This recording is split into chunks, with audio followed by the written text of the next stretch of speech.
If you like what we do here on Skiba News Nation, please like and subscribe, and also share with others so we can grow the biggest truth-seeking community on the internet. Huge shout out to all of our Patreons out there. If you like bonus content, you want some extra Skiba News Nation stuff, please go to patreon.com/Skiba News Nation.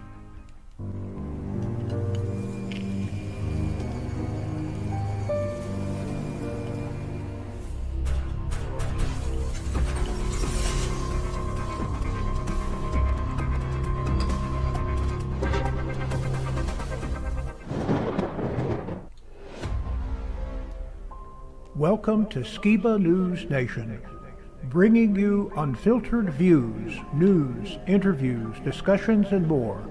And now, here's your host, Jeremiah Skiba, award-winning musician and son of Rob Skiba.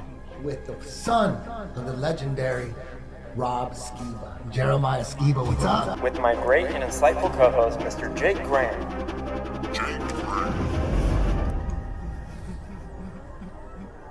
It's like I don't even want to wake up.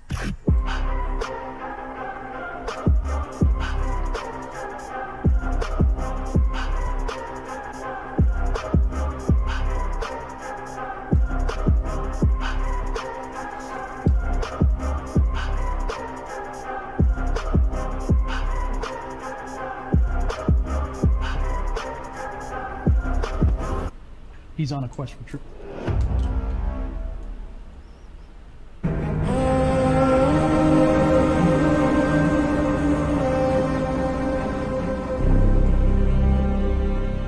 He does some strange things in the biblical account where he's going to build this tower of bricks that's somehow going to get into heaven, which is the language of a madman, unless there's something more going on here. Bab means a gate or a stargate or a portal, and ILU is a transliteration of EL for an angel or a god. So now we have an Akkadian version that says this might be a portal or a stargate. Maybe Nimrod wasn't a madman. Was he wanting to go into heaven interdimensionally and kill God, as he's recorded as saying he would do in Josephus or the book of Yasher and in Masonic accounts and other cultural accounts? The kind of stuff we're going to be learning at TrutherCon 2025. So make sure that you're here in Dallas, Texas. We hope to see you there.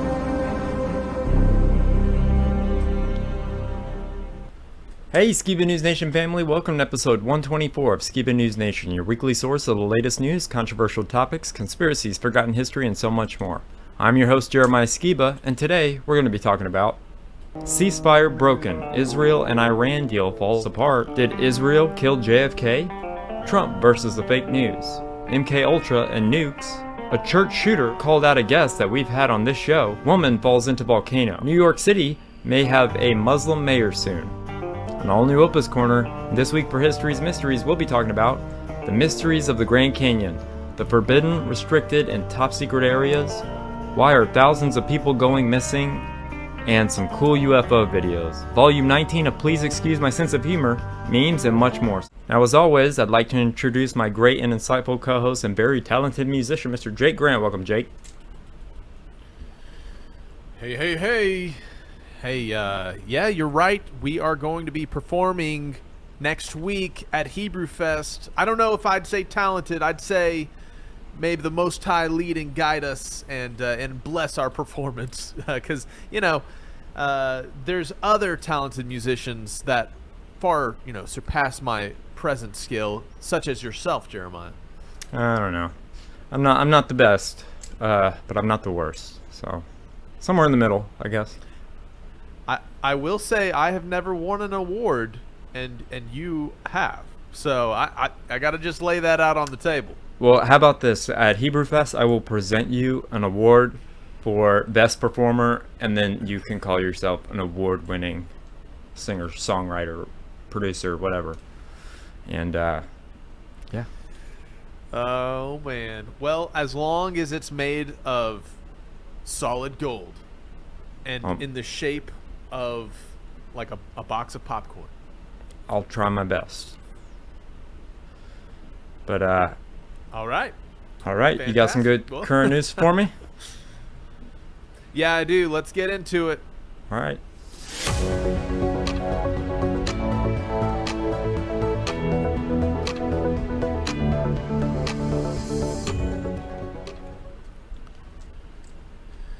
All right, y'all.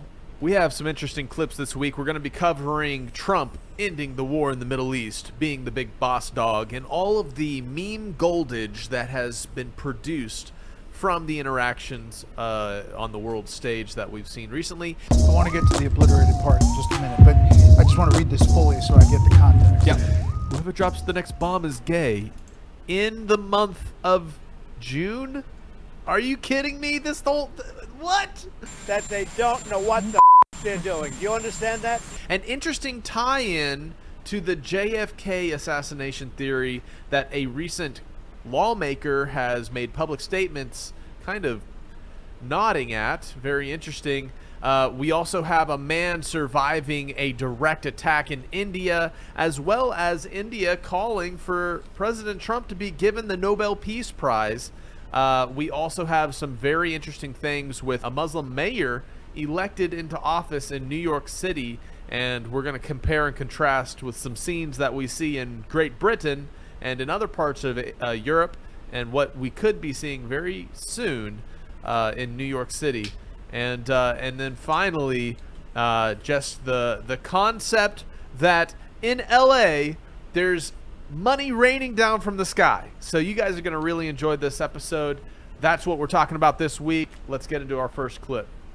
All right. From Sky News. Mark, the NATO chief, who is your friend, he called you daddy earlier. Do you regard your NATO allies as kind of children? No, he likes me. Look at him crack up next to him. I'll let you know. I'll come back and I'll hit him hard, okay? No? But do you He did it very affectionate. Daddy, you're my daddy. Do you regard your NATO allies, though, as kind of like children, and they're obviously listening to you and they're spending more, and you're obviously appreciative of that, but do you hope that actually they're going to be able to defend themselves, defend Europe on their own, without... I think they need help a little bit at the beginning. And It's from Sky News.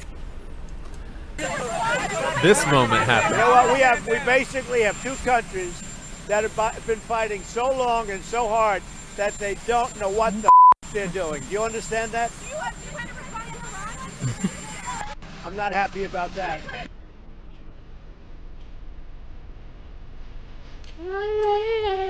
Oh, I like that. Rest in peace, Brian Wilson.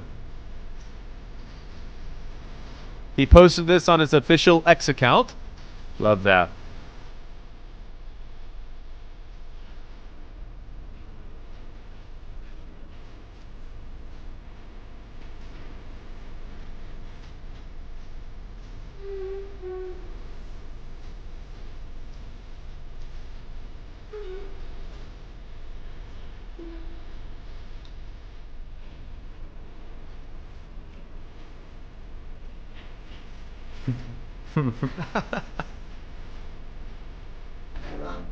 That's great.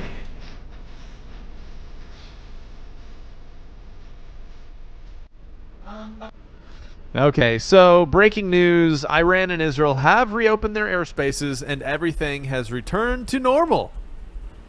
Thanks to Donald Trump, President Donald Trump. And the lead up and the back and forth of the possibilities is Oh my gosh. quite interesting. Love Napoleon Dynamite.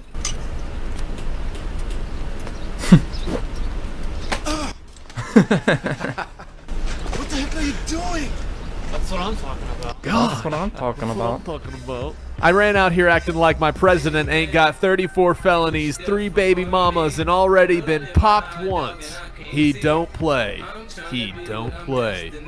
Yep. This is how Big Daddy Trump takes care of business. Not to mention the Star Wars-esque elements of destroying the nuclear facilities. The enrichment facility at Fordo is well fortified underground, but it has one design flaw: an above-ground shaft for exhaust heat. The area is well defended, but a combined Air Force attack that manages to get a missile in could cause the entire facility to collapse. Good luck to the pilots, and may the Force be with you, always. Oh, so yeah, that when you look at the footage from the skies of the bunker busters, it does kind of look like this. Like they went down the air shaft, basically. Yeah, the bunker buster bomber. Joining us this evening, Vice President J.D. Vance. Mr. Vice President, thanks for coming. Absolutely, thank you. Just seconds ago, the President went to Truth Social and typed this. It has been fully agreed by and between Israel and Iran that there will be a complete and total ceasefire. Complete and total ceasefire is what he typed. Yep. What does that mean? How did it come about? What's the development here? Well, we were actually working on that just as I left the White House to come over here, so that's good news that the President was able to get that across the finish line. I think what it means, Brett, is quite simple. First of all, the President, without, knock on wood, having a single American casualty, obliterated the Iranian nuclear program. We are now in a place where we weren't a week ago. A week ago, Iran was very close to having a nuclear weapon. Now, Iran is incapable of building a nuclear weapon with the equipment they have because we destroyed it.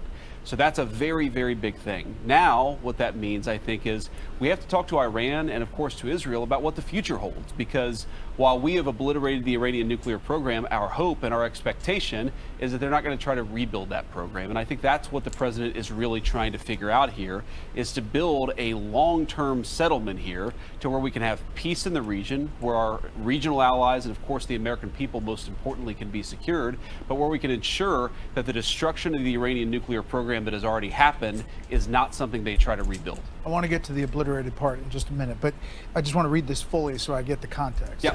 Congratulations to everyone. It has been fully agreed. I want to get to the obliterated part in a moment. There will be a complete and total ceasefire in approximately 6 hours from now, when Israel and Iran have wound down and completed their in-progress final missions for 12 hours, at which point, the ceasefire for 12 hours, at which point the war will be considered ended.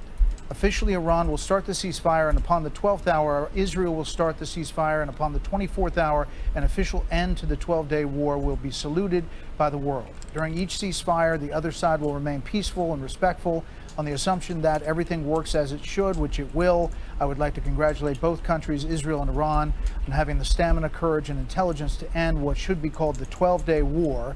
This is a war that could have gone on for years and destroyed the entire Middle East, but it didn't and never will. God bless Israel. God bless Iran. God bless Iran. God bless the Middle East. God bless the United States of America. And God bless the world. He seems confident that this is all coming together. That's right. And when you left the White House, were you thinking this was all gelling here? When I left the White House, I thought that we might be able to get it across the finish line before this broadcast, and it looks like the President has been able to do that. I mean, look, he's been working the phones constantly. Frankly, before the 12-day war started, but certainly over the past 12 days, the President's been extremely clear about America's national objective here. It is to create a world where Iran cannot build a nuclear weapon. We, of course, destroyed the nuclear program that they had, and the President told the entire team, we're going to work to make sure that they don't try to rebuild that nuclear capability in the future. And it's, look, this is a great thing. For Israel, think about this. They've accomplished an important military objective. They've helped us destroy the Iranian nuclear program. They've also destroyed the conventional missile capability of Iran that threatened the country of Israel. For the Iranians, I think this is a new opportunity to actually pursue the path of peace. As I said yesterday, what the Iranians have showed through their support of terror networks, through their now failed effort to build a nuclear weapon, is that they're just not very good at war. And I think the President really hit the reset button and said, look, let's actually produce long-term peace for the region. That's always been his goal. I actually think when we look back, we will say the 12-day war was an important reset moment for the entire region. Would you be surprised if Iran is sending out signals that it doesn't have a specific ceasefire plan? How would the communication have been with the Iranians to get this level of confidence to put out that detailed statement? Well, one of the things I've learned, Brett, about the Iranians in the past, 4 or 5 months that I've been in this job is what they say publicly and privately can sometimes be very different. I think what the Iranians have shown very clearly is they don't want this war to go on for much longer. Their air defenses have been totally destroyed. Their conventional missile program has been largely destroyed. And of course, their nuclear program has been obliterated, as I said before. So I think the Iranians are at a place where they don't want to keep on fighting. You saw the president, and I don't have the truth in front of me, but he talked about the next 6 hours, right, finalizing the attacks. I mean, I think what he's talking about is right now, for the American people watching, it's dark over there. That's typically when the Israelis and the Iranians have been shooting at each other. I think there's some recognition that that might continue for another few hours, and tomorrow really is a new day. The end of the 12-day war, the end of the Iranian nuclear program, and I really do believe the beginning of something very big for peace in the Middle East. So you said totally obliterated. The president has said totally obliterated the Iran nuclear program. Totally obliterated, I guess, is the word of the day. Do you know for sure where all the highly enriched uranium is? Well, Brett, I think that's actually not the question before Sounds like us. weapons of mass destruction to me. Can Iran enrich the uranium to a weapons grade level, and can they convert that fuel to a nuclear weapon? And we know, based on the success of our mission, of course, the leadership of the president, but the incredible skill of our military, that the two mission objectives are completely successful. We know that they cannot build a nuclear weapon. Now, you asked about the highly enriched uranium. Yeah, like 900 pounds of it. But what we know, Brett, is that uranium is something that exists in very large supply. Our goal was to bury the uranium, and I do think the uranium is buried, but our goal was to eliminate the enrichment and eliminate their ability to convert that enriched fuel into a nuclear weapon. I think this is an important point, Brett, because so many of the folks who have focused on the highly enriched uranium, 60%. The main focus, Brett, has been to destroy their enrichment capacity, because we don't want that 60% uranium to become 90% uranium. That's the real concern, and that's what was so successful about our mission. So after all this, if the Iranian government survives as is, what's to stop it from rebuilding over time if they in fact moved the 60% highly enriched uranium? That's the concern. No, the big concern, Brett, and this is again what we destroyed, is their ability to enrich uranium. If they have 60% enriched uranium, but they don't have the ability to enrich it to 90%, and further, they don't have the ability to convert that to a nuclear weapon, that is mission success. That is the obliteration of their nuclear program, which is why the president, I think, rightly is using that term. But here's the question. If Iran is desperate to build a nuclear weapon in the future, then they're going to have to deal with a very, very powerful American military again. Our hope is that the lesson that the Iranians have learned here is, look, we can fly a bunker buster bomb from Missouri to Iran, completely undetected, without landing once on the ground, and we can destroy whatever nuclear capacity you build up. I think that lesson... Jeremiah, let me pause the video, because I'm in Missouri. Oh no!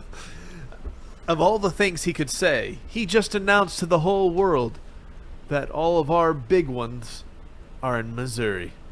Or are they? Oh man. Yep. Tactical deception to bring the bombs down on my head is not the kind that I like. Oh man.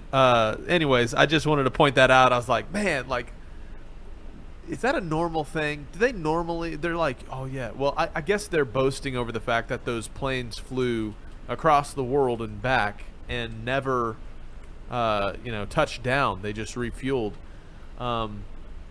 Very interesting. Anyways, let's continue. Just have just a few more minutes of this topic, and then we're going to continue to talk about how there's an interesting comment made by a recent representative regarding a JFK theory in connection with the Israeli nuclear program. But let's continue with this topic of Trump finishing this conflict between Israel and Iran. What's going to teach them not? Well, they violated it, but Israel violated it too. Israel, as soon as we made the deal, they came out and they dropped a load of bombs, the likes of which I'd never seen before. The biggest load that we've seen. I'm not happy with Israel. You know, when I say, okay, now you have 12 hours, you don't go out in the first hour and just drop everything you have on them. So I'm not happy with them. I'm not happy with Iran either. But I'm really unhappy if Israel's going out this morning because of one rocket that didn't land, that was shot, perhaps by mistake, that didn't land. I'm not happy about that. You know what? We basically have two countries that have been fighting so long and so hard that they don't know what the they're doing. Do you understand that? History being made there. An American president dropping the F-bomb. America, where Gen Z males. Now, let's just say this next video makes me glad that war with Iran didn't kick off, and this is a video, an AI-generated video, mind you, of America beginning to draft Generation Z to fight in a war against Iran, and it's we dodged a bullet, or did we? You know, we'll see if the peace starts and this doesn't become a reality. Check this out. So being drafted into the U.S. Army to fight in the upcoming war against Iran. This sissy generation don't know which damn bathroom to use, but by God, they'll know which trench to die in. Come on, son, it's time for us to all go sacrifice ourselves for Israel. While we stay here and keep running the banks, these brave sons of America are gonna fight for us. I need my emotional support, babe, bro. I'm actually exempt because my dad's a congressman, but like, I support the troops from the Hamptons. Wait, there's no Wi-Fi. Wi-Fi, what's the password? They didn't even let me bring my trauma journal. This is fascism. Actually, it's they/them, Sergeant. Please respect my pronouns. I don't want my children to die for Israel. Your children war for my people.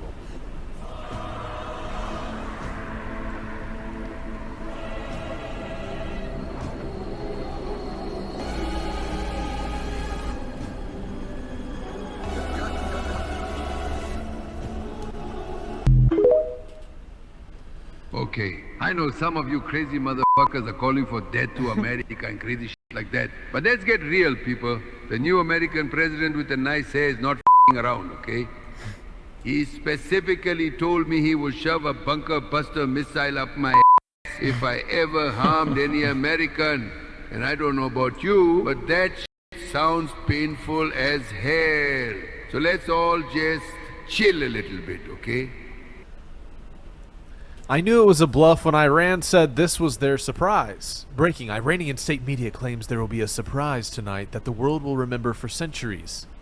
It's the Cowboys year. That was their surprise. I remember covering the surprise. I loved this comment from Owen Benjamin. It's super interesting because on X, President Trump posted, "Whoever drops the next bomb is gay." You know, I wonder if he saw my post, because I posted that several days before, like 3 or 4 days ago. We are friends on Facebook. Hey man, if you did, it's apparently one of the most effective ways to disarm this conflict there has been. Owen says, "This is going to sound crazy, but in my honest opinion, this is by far the best and most effective way to create peace that I've ever seen." You think that's a joke, but it's a fact. Any of these hyper alphas running from prison trying to maintain power will read this and a seed will be planted. The idea of appearing gay is such an existential threat that is literally more persuasive than sanctions or famine. You may not think so, but if you actually do the motivation map and look at the reward, ego, coercion ideology, this is the way.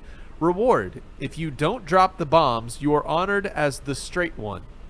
Ideology: both sides, right-wing religious Jews and Muslims, ideologically think gays are abominations. Covering: if you drop it, you will be called gay and it will hurt.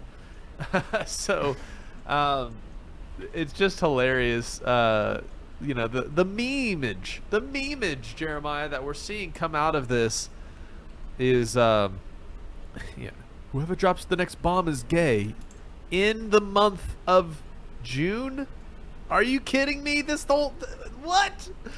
You couldn't write a script of this playing out in a movie. Or yeah, when did he post that? I posted that 2 days ago. Yeah, we'll have to go back and look at the exact time. That's awesome. Yeah. Well, so what do you think of this situation so far, guys, before we carry on to our next segment, which is going to be one that you'll love, Jeremiah. the connection of JFK with this whole thing. I think I get why Trump is so upset. I mean, they just signed a ceasefire, and then Israel just decides to break that. Like they feel like they can. It's just crazy. What about you, Ippa? Yeah. Well, I think that Trump has been using his art of the deal tactics to try to get everything stopped, and he's pissed that Israel decided not to follow the rules. The people we're protecting. That's crazy. I thought one of the most interesting scenes that have come out of recent news media, which was an interview from a reporter on Air Force One, I think it was, where they ask President Trump about Putin. And Trump goes, Putin called and asked if he needed help with the situation with Iran. And Trump replies, I need help with you. So it was just, it's an interesting exchange. But I also think the whole thing that is tied to this that's very interesting is this threat of the nuclear program of Iran. And we're seeing the relationship between Israel and Iran, and then you have Project Paperclip and the Jewish German scientists that were brought into the U.S. and these people that started the nuclear program for the U.S. and then our ties with Israel as a nation, and now the threat of Iran with this very same topic, the nuclear program. It spurred on some conspiratorial talk from one of the well-known representatives, Marjorie Taylor Greene. Love her. And she said some interesting things on Twitter recently. Check this out.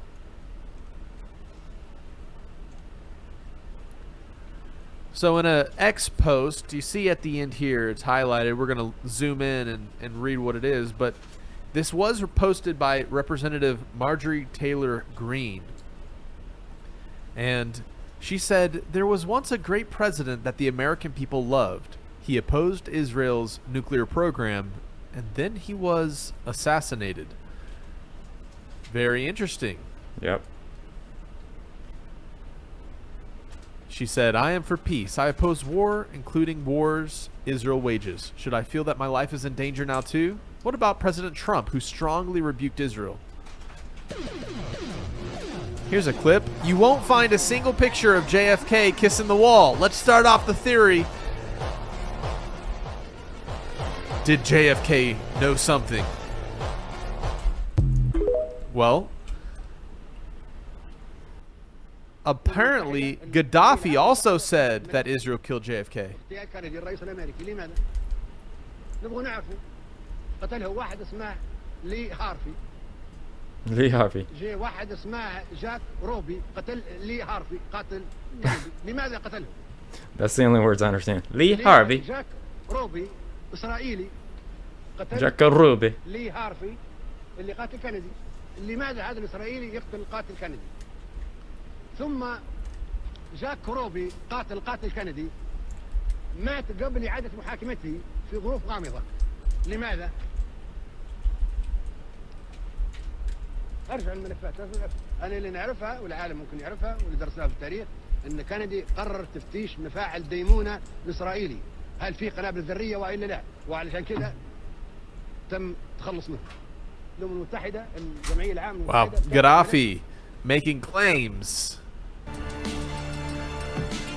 JFK's death linked to Israel's nuclear program. Marjorie Greene thinks JFK's assassination is linked to Israel.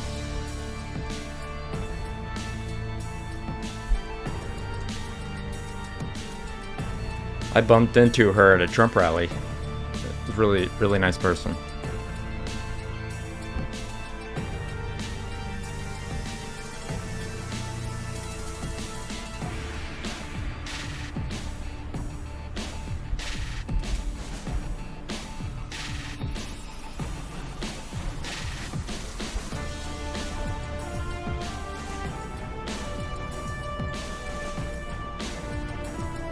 Kennedy opposed Israeli nuclear ambitions. 1960s documents show JFK had concerns. He demanded inspections of Dimona site. Israel never confirmed nuclear weapons program. So they're calling her a conspiracy theorist. Of course, that's what you do when you're not a conspiracy theorist.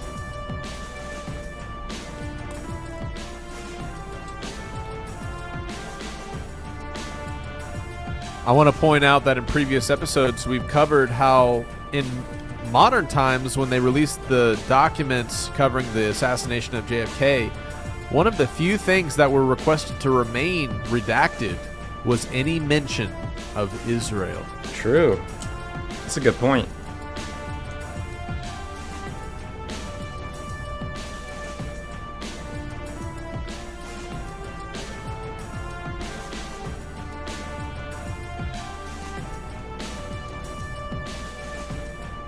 Conspiracy mongering. Strong language.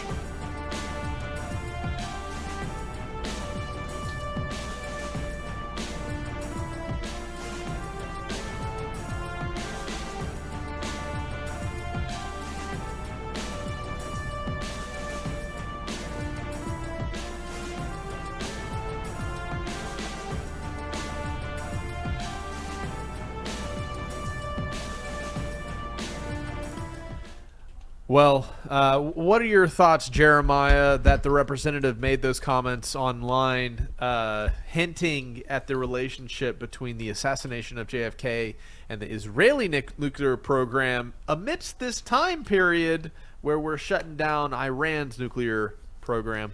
I think it's very interesting, the point that you brought up about them redacting some of the stuff that had to do with Israel or Jews or all that. But I don't think one particular person or, I think it was many people that killed JFK. I think a lot of people got together that didn't like him, and they lined him up just perfectly, and, but I think it had a lot to do with it. I think that that's a really, really good theory, better than a lot of other ones I've heard, like Cuba and stuff like that. Wow. It's very interesting to me, considering if there were multiple agencies and powers that wanted to take him out as a political figure. We have the Federal Reserve conundrum and his VP being very suspicious, and we have this topic of the nuclear program that he was poking into. What to me is fascinating around all of this is that if they all coordinated together and they all wanted their pound of flesh, so to speak, it makes sense why there was so much of an effort to cover it up, because everybody was working together to cover up their hand in the cookie jar. Yep. It's very similar to that story of how Caesar was killed, stabbed by all of his compatriots. Do you guys remember? Brutus. E2 Brutus. Some comments recently were made by Trump on X after securing peace, and this is news. Trump says we're finally entering our golden age of peace and security. Now that we've made peace abroad, we must finish the job here at home by passing the great big beautiful bill and getting the bill to my desk ASAP. It will be a historic present for the great people of the United States of America. As we begin the celebration of our country's 250th birthday, we are finally entering our golden age, which will bring unprecedented safety, security, and prosperity for all our citizens.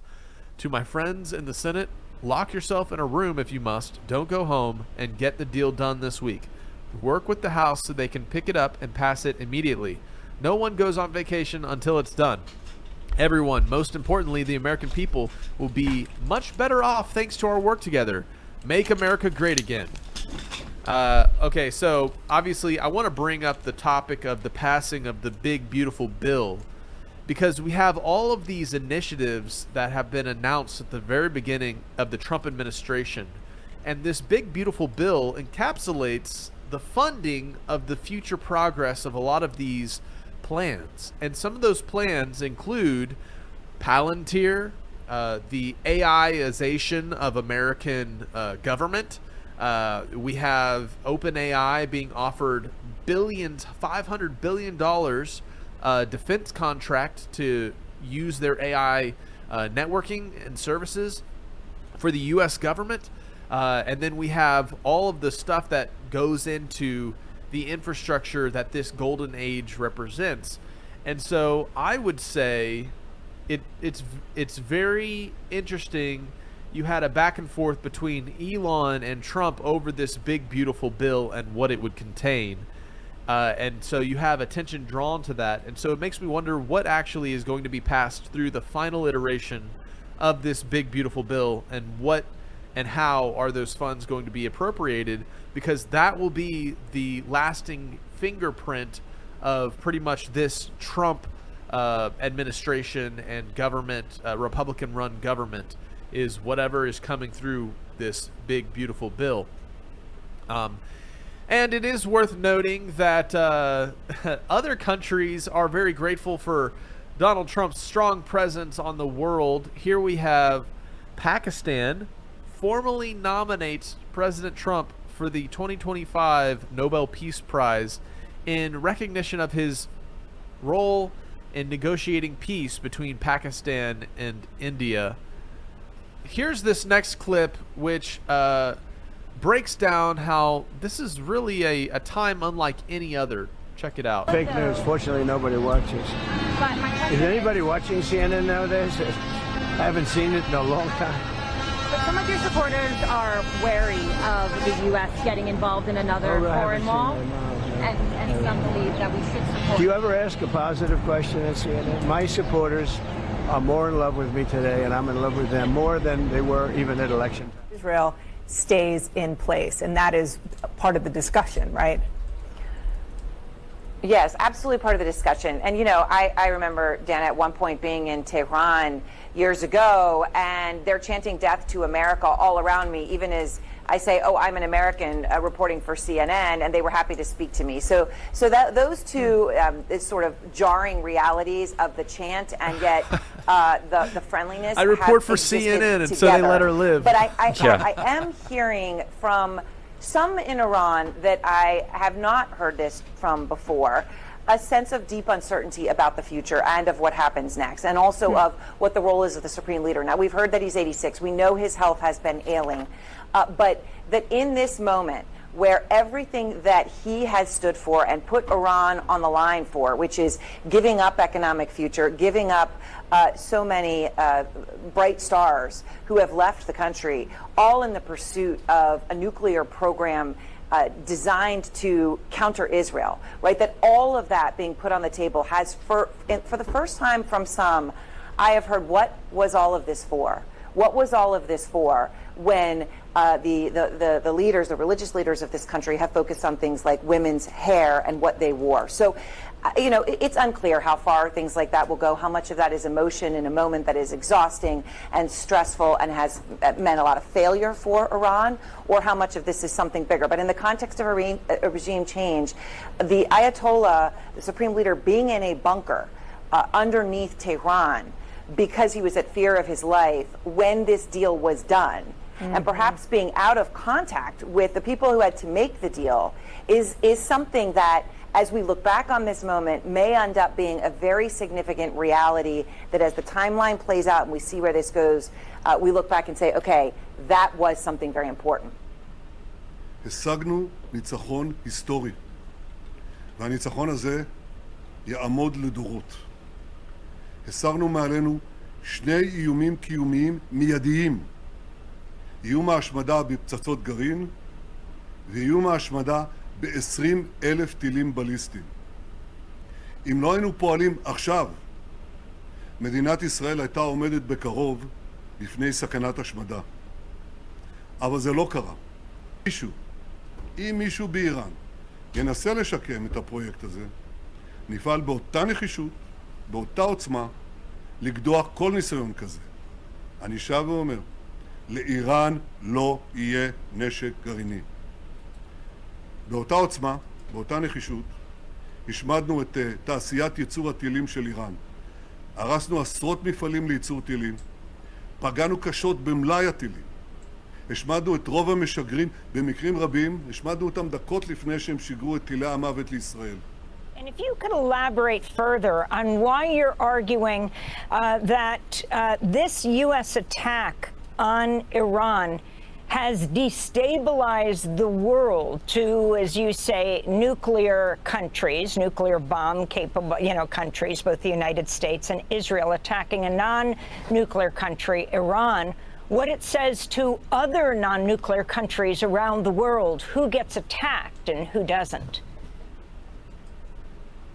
I think the vice president point is not one that needed to be made. I don't think the Iranians, under any circumstance, were under the illusion that the United States did not have the capability of bombing that facility. Whether the U.S. has the capability of truly destroying it or not remains to be seen, because we still have not gotten the final report of what type of damage was done here.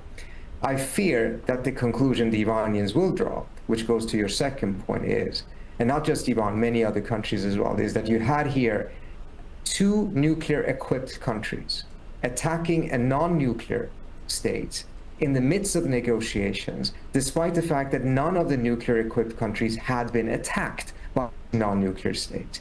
Israel was not attacked by Iran. Israel initiated this conflict. The United States certainly was not attacked by Iran. It initiated this round of attacks. There is no basis for claiming this to be... This is the language to pay attention to in coming world talks regarding how... What this then says to a lot of other countries, not just in the region, but throughout the world, is that you are completely unsafe vis-a-vis nuclear powers. And if you want to have some sort of an ability to deter nuclear powers from attacking you, you may have to become a nuclear power yourself. So I think this was a major blow to the Non-Proliferation Treaty, similar to the manner in which many people in Washington argue that Russia's invasion, illegal invasion of Ukraine, was a blow to the Non-Proliferation Treaty, since Ukraine actually hosted nuclear weapons before the breakup of the Soviet Union. So if that is the case in the Russian-Ukrainian case, it certainly is the case also in the Israeli-US-Iranian case. So I think that even though in the short run, some limitations may have been put, the Iranian program may have been delayed, I fear that this is going to dramatically motivate the Iranians to build a nuclear deterrence, and it will do so as well for other countries in the region, particularly Turkey and Saudi Arabia, and then of course beyond the region as well. President Trump conveyed to President Netanyahu that Prime Minister Netanyahu that was it, that this operation is done. Well, I can tell you that even before it was done, Israel felt that they managed the goals of war. The biggest threat to Israel was a war of attrition, something that will go on. But we saw after 12 days the complete surrender of the Iranian regime. They couldn't deal anymore with the hits of Israel, and therefore they needed a ceasefire. This was an excellent opportunity to end the war, and it was led by President Trump, and the Israeli people thank him for his leadership. And this connects me to the famous motto of the Israeli top unit Matkal and SAS, who dares wins. And we see a winner that wants to really secure the world. And I think that this bold attack on the nuclear sites not only ended the nuclear program, but also created global deterrence, which will really stabilize things globally. Looking at China, looking at Russia, this will have a huge impact on the world. Today we live in a safer world. What are your thoughts on these reports? We've been talking a lot in the past 24 hours about the 900 pounds of enriched uranium, which may have been hidden at another site in Iran. How troubling is that news to you, and where do you stand on the obliteration of these sites and how effective it is potentially in terms of stopping this threat? So looking at what the Israeli intelligence says, and we have good intelligence, and also what the administration says, the nuclear program has been destroyed, including the enriched uranium. I hope indeed this is the case. This is the intelligence we have. But Israel is saying crystal clear, if the regime will try to renew its program, whether it's the nuclear program or production of ballistic missiles, Israel will retaliate. Israel will never, ever let the Iranians again build capabilities that will endanger Israel existentially. So we have a ceasefire, and frankly, we hope it will last forever. But it depends on the Iranian regime. Okay, so this is what connects it all together, Jeremiah. MKUltra. Here's the big red theory, right? MKUltra is all about lifting up and establishing this mystery of the nuclear program and the capability of nuclear weapons. Now, I had one more post from Big Bear over here on X, because he has some very controversial theories regarding if nuclear weapons are real or not. Of course, big bombs exist, but the concept of what a nuclear weapon is in and itself, could it be a psyop? And could that be what this this whole back and forth is actually? It's just this facade, right? So check out this. If people are freaking out that something is real and you're insane if you question it, and no one you've ever met or ever will meet has ever or will ever witness it, it's something called MKUltra programming.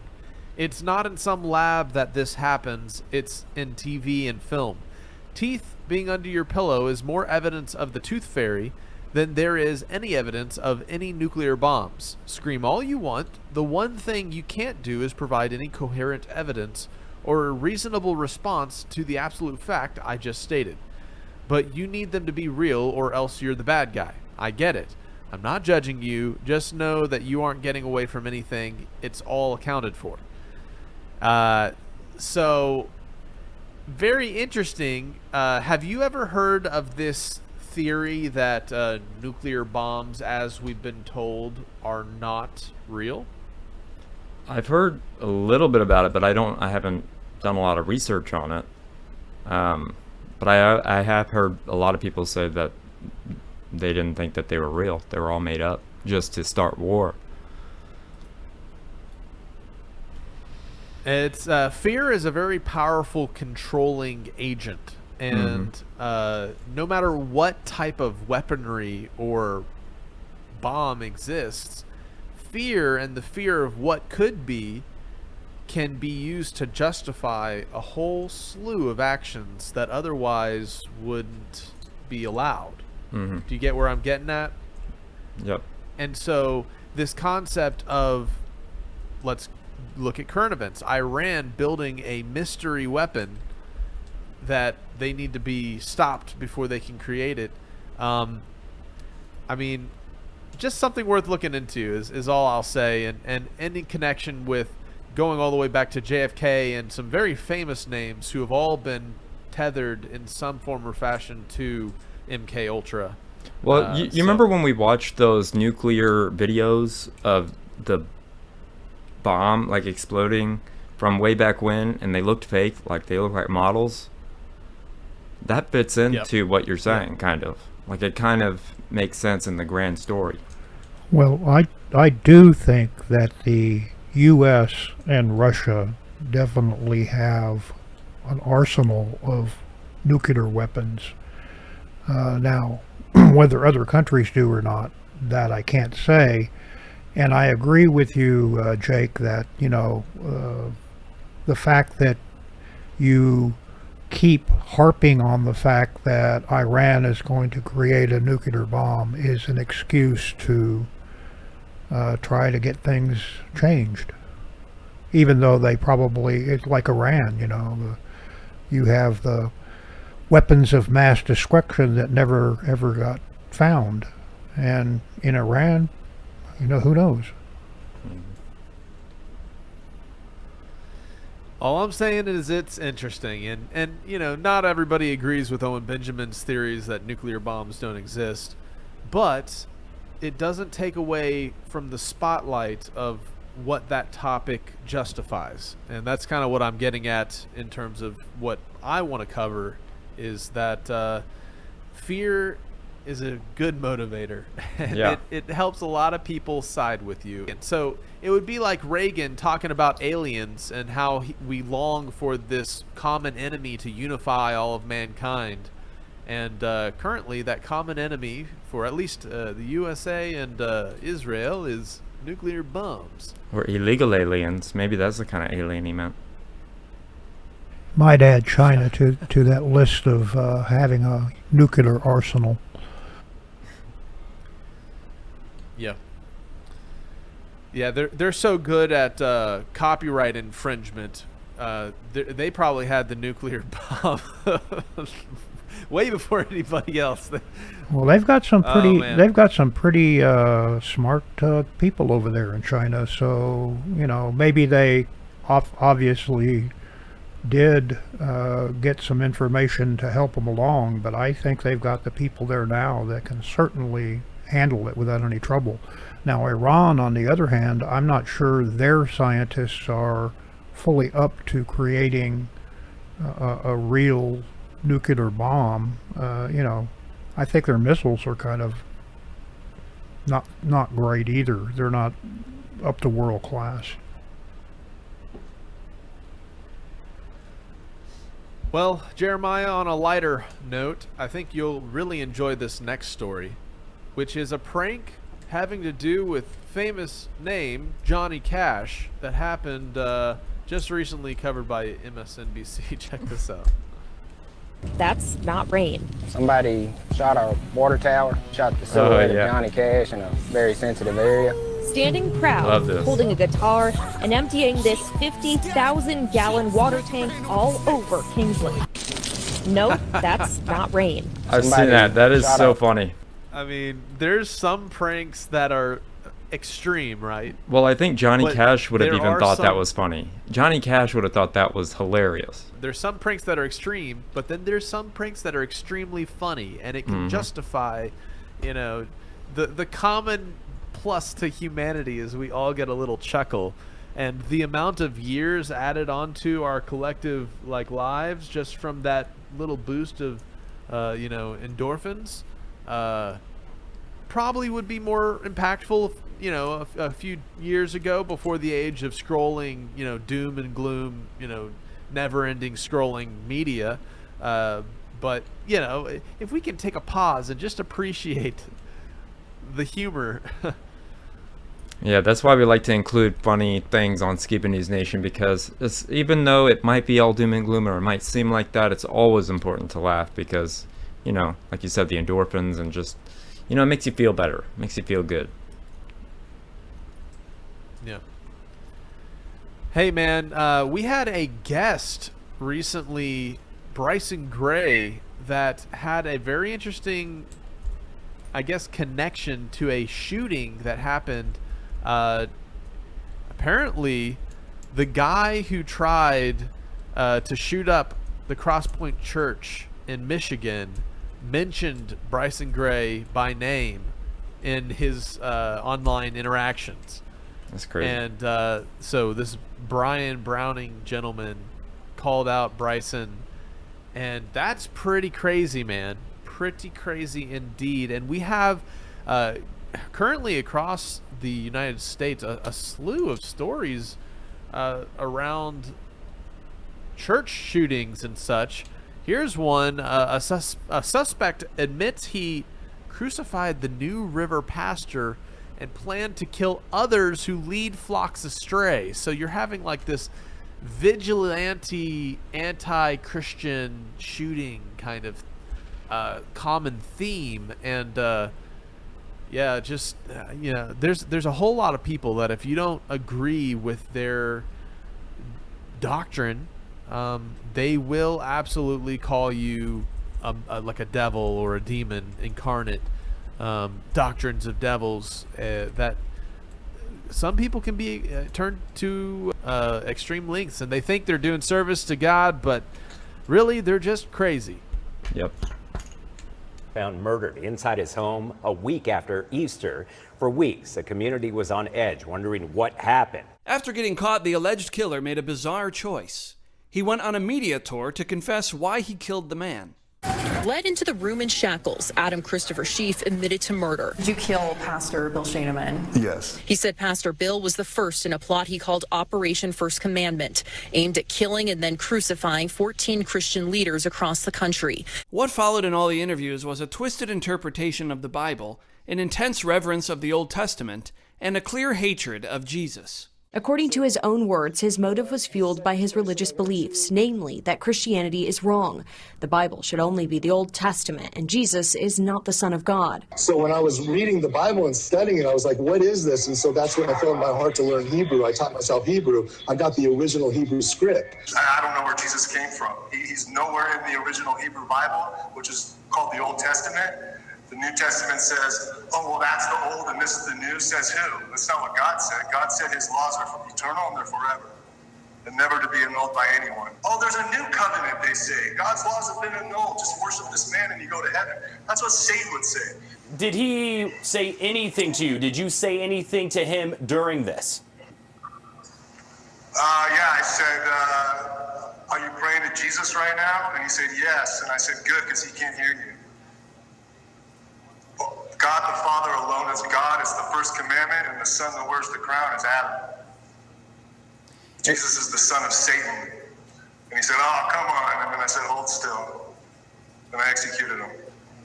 Talk me through that day where you went to Bill Scheineman's house. So I just drove there like 2 in the morning maybe and parked, and then I just went in there and did it. He went into great detail about the murder. We're choosing not to share all of the details, but Schief told me he suffocated Scheineman before posing his body in the symbol of a cross. You admitted to crucifying Pastor Bill? That's right. A crown of thorns? That's right. How did you get something like that? In the desert, there's trees that, have thorns. And so I cut it and I made the crown of thorns. But Pastor Bill, speaking to people who knew and loved him, his family, he helped people get back on the right track in this world. He helped a woman who was living out of her car go into a house and get her life back on track. Do you think what you took was precious or valuable in any way? Adam answered that question with a religious tangent. He said he was not sorry for what he did. Will I apologize for my actions? Absolutely not. Schief stayed in the area. He was caught after breaking into homes looking for supplies. He says days later he made a full confession to the FBI. And I told the FBI agent, look, I want the death sentence. I'll plead guilty right now on the spot. He seems to think it would not be possible to execute him.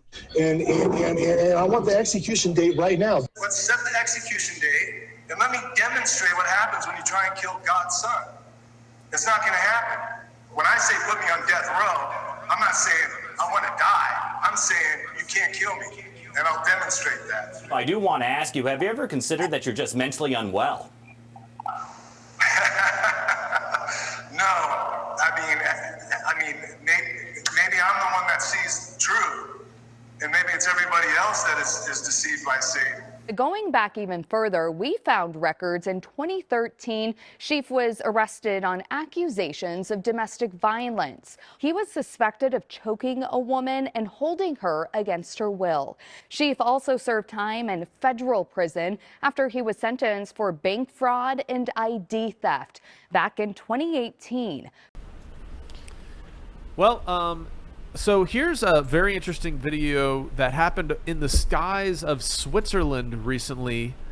So it's not far away from CERN laboratories, but this ring appeared in the sky, and allegedly it's not AI, but we have to be very discerning in today's world, of course. But pretty interesting sign in the heavens happening. And yeah, man, here's a clip. I know you're a cat lover, and so this is the type of cat that will give you a run for your life, if you know what I mean. It's a crazy attack on a kiln worker in Uttar Pradesh, India. This guy is lucky to be alive. Check this out.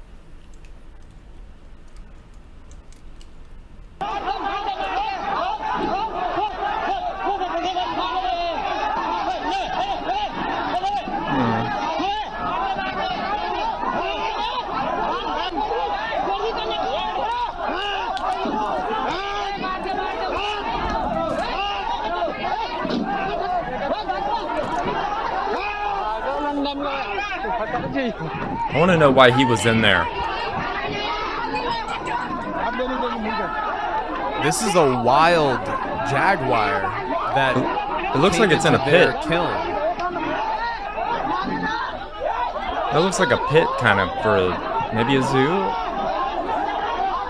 I don't know. Yeah, they're kiln workers. See all the bricks stacked back there? They're firing the bricks. So this is a wild jaguar that came in and he had to fight the thing for his life, basically. All you gotta do is scratch him on the belly and tell him he's a good kitty. You're a good kitty.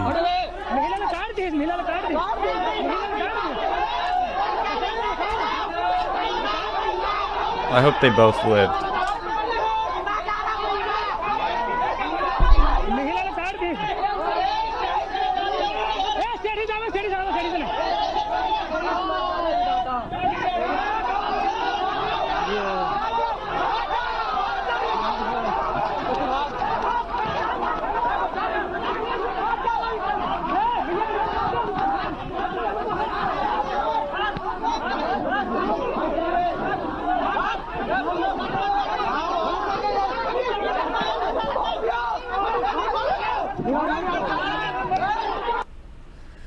Well, some very heavy news for the cat audience among us.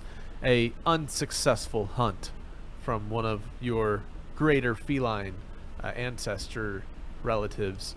So the human was not able to be captured and eaten. And the human side of things, hey, a guy survived by hitting a jaguar with bricks. And that happened in India. Pretty crazy. Yep. Poor kitty. Well, there was some other sad news that came out recently of a hiker, a Brazilian woman who fell into an active volcano and couldn't be rescued for 3 days. She was like deep into the crater of this volcano, and yeah, very, very sad. She was able to live? Or was not? She did not escape. She was not able to be rescued. They finally had rescue teams arrive the third day, and she slipped down. Just a young to get lady that perfect in her selfie. mid-20s. Man. Yeah, to get that edge of the volcano, and they had drones flying down to her, and yeah, pretty sad situation, but a warning to people looking for those selfie moments in extreme locations. We also hear of all the time people dying in the Grand Canyon, and which we'll be talking about later. Like that. There was recently a electoral victory in New York for a Muslim mayor candidate. They're celebrating the win. Check this clip out. Democratic socialist Zohran Mamdani carried out a stunning upset, defeating Andrew Cuomo in the New York City Democratic mayoral primary. Mamdani, a 33-year-old New York State Assembly member, was the first choice of over 43% of voters in the ranked choice election. Outside funders shattered records as they spent more than $25 million to back former New York Governor Andrew Cuomo's attempt at a political comeback 4 years after he resigned over sexual misconduct allegations by at least 11 women who were former staffers. In contrast, Mamdani ran an energetic grassroots campaign focused on making the city affordable for working people and was endorsed by independent Senator Bernie Sanders and Congressmember Alexandria Ocasio-Cortez. As the results became clear late last night, Cuomo conceded and called Mamdani to congratulate him. In November, Zohran Mamdani will face off against the current mayor, Eric Adams, as well as a Republican candidate and possibly former Governor Andrew Cuomo, who recently launched a new third-party line, though it's unclear he'll run. If Mamdani wins in November, he will become New York City's first Muslim mayor and youngest mayor in over a century. In his victory speech Tuesday night, Zohran Mamdani laid out why he won. We have won because New Yorkers have stood up for a city they can afford. A city where they can do more than just struggle. One where those who toil in the night can enjoy the fruits of their labor in the day. Where hard work is repaid with a stable life. Where 8 hours on the factory floor or behind the wheel of a cab is enough to pay the mortgage. It is enough to keep the lights on. It is enough to send your kid to school. Where rent-stabilized apartments are actually stabilized. Where buses are fast and free. Where childcare doesn't cost more than CUNY. And where public safety keeps us truly safe. And it's where the mayor will use their power to reject Donald Trump's fascism. To stop mass ICE agents from deporting our neighbors. And to govern our city as a model for the Democratic Party. So are we seeing the beginning of what we're seeing in Europe, in places like Norway and Great Britain, by the election of a Muslim mayor? Because we see also in those European nations, people who have that particular persuasion of faith are elected into political positions, and then you see the drastic landscape change of those countries. What's happening in New York City marks the beginning of the future for every major U.S. city, says this gentleman, Jason, who posted what the new Statue of Liberty could be looking like. This is who the Democratic Party has become by changing voters. Party changed politics by changing voters. We imported anti-Americanism, cultivated it in our schools, and now it's come home to roost. A jihadi, anarchist, socialist mayor is about to implement a rent freeze, government-run grocery stores, $30 minimum wage, the end of merit-based high schools, government-funded sex change operations, and replaced NYPD with social workers. So what stands out to me here? Why is this interesting? Well, we're seeing already in our politics this pushback, especially with Gaza and Israel, and now Iran and Israel and the U.S. And now we're seeing a similar pattern being set up. And New York City represents a capital of the Western world. It's the head of America, so to speak. It's where Lady Liberty stands up. It represents the early foundations of what it meant to be an American. And now we're seeing on the streets it look like this.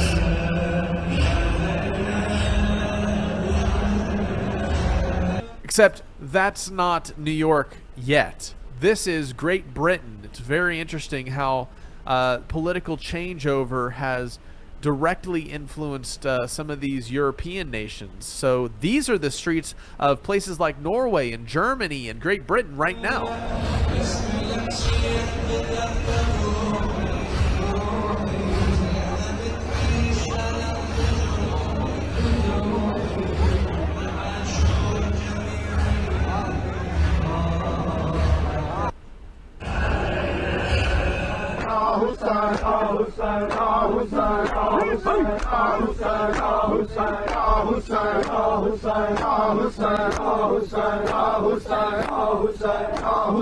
My nipple, my nipple.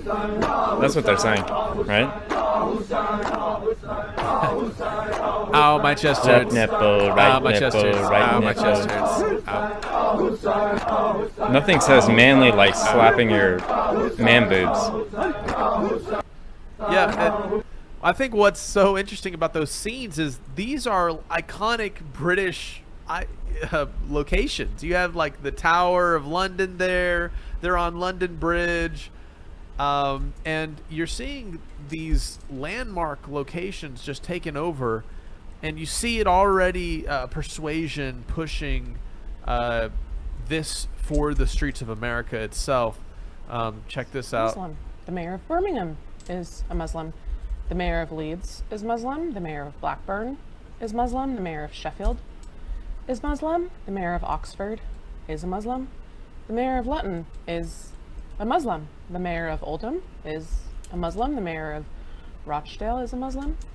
All of this was achieved by only 4 million Muslims out of the 66 million people in England. Today in England there are over 3,000 mosques. There are over 130 Sharia courts in England, and there are more than 50 Sharia councils. 78% of Muslim women do not work and receive state support and free accommodation. 63% of Muslims do not work and receive state support and free housing. State-supported Muslim families have an average of 6 to 8 children who all receive free accommodation. Every school in the UK is required to teach about Islam. The #1 most common baby name in England is Muhammad. This is not immigration, this is invasion. So it's like jihad by moving, immigrating, populating, and then taking over politically and changing internally. And are we seeing the beginning of this in places like New York? Or Dearborn. I mean, what do you think, Jeremiah? What do you get? Or well, Dearborn, Michigan. Yeah, and there are places all over. I mean, that was the one thing that people said when we said that we were going was, hey, there are a lot of these kind of people there, like, be careful. And I mean, I didn't run into any that were like extremist people. I mean, they were all very friendly, but I'm sure there are some that are not, you know, just like any group of people. Yeah, it's really interesting, and we're seeing politics used to make these big changes in a nation that has the amount of power, control, and strength like the United States. That's when it becomes alarming, because we might not see it right now in our generation, but given enough time, whole cultures can come in and just and take over in this form of kind of cultural conquest that we see being advocated by the left right now, by Democrats, and the foundation work for what we're seeing in Britain and in other countries is being laid here in the U.S. That's for sure. Well, this last clip is very intriguing. Apparently, an armored vehicle lost all of its cash on the San Diego freeway. Check this out. The insane thing I've ever seen. Someone drop money all over the freeway. It's like Grand Theft Auto. Literally, it has shut down. Look at the freeway right now. Oh my gosh. That's crazy.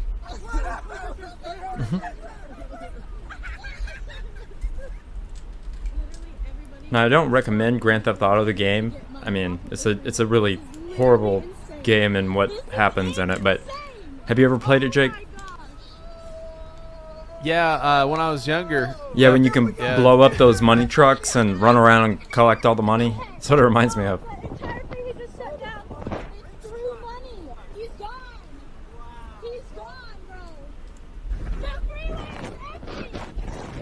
Wow. Well, it's not often you see a freeway covered in cash, so that's all the news for this week, Jeremiah. I just wanted to encourage everybody, go and check out my board game website at tribethegame.net. You have a lot of cool goodies you can look out for, and some new expansions coming to the game very soon. And I also wanted to say, you know, make sure to go grab your tickets. This is the last Friday before Hebrew Fest will be kickstarted. So go check out HebrewFest.net because we want to see you guys there. We're going to be there. My band's performing. Jeremiah's coming up, and we're going to be hanging out. When me and Jake saw you perform at Hebrew Fest,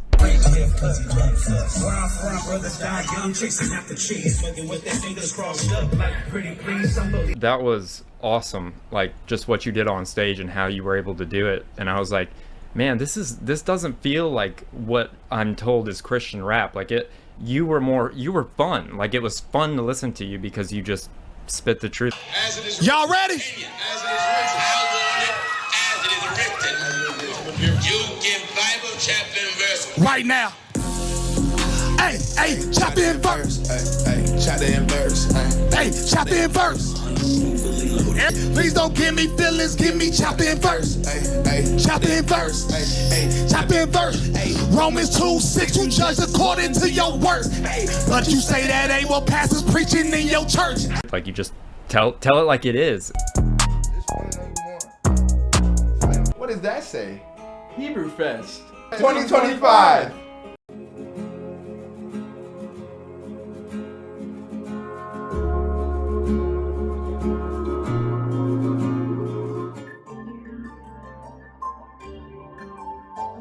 And so that's going to be awesome. And if you haven't yet, also want to tell everybody, go and get your tickets over at truthercon.com. You know, you want to make plans in advance so that you can take off work, you can bring the family out, and you can come listen to some guys like Gary Wayne. We have had some fantastic guests sign up on the list, so I want to let everybody know to make sure to go over and get their tickets there. And I'm super stoked for Opus Corner coming up, Jeremiah. Thank you, Jake, for another great current news, as always. And now take a quick look at the Babylon Rising bookstore. Something in the mail today. And my Charlie book. I open it up, see what it is. Look at that. Charlie, look at this. Look. It's you. Charlie's Big Adventures Around the World. We're going to flip through it. Look at all that.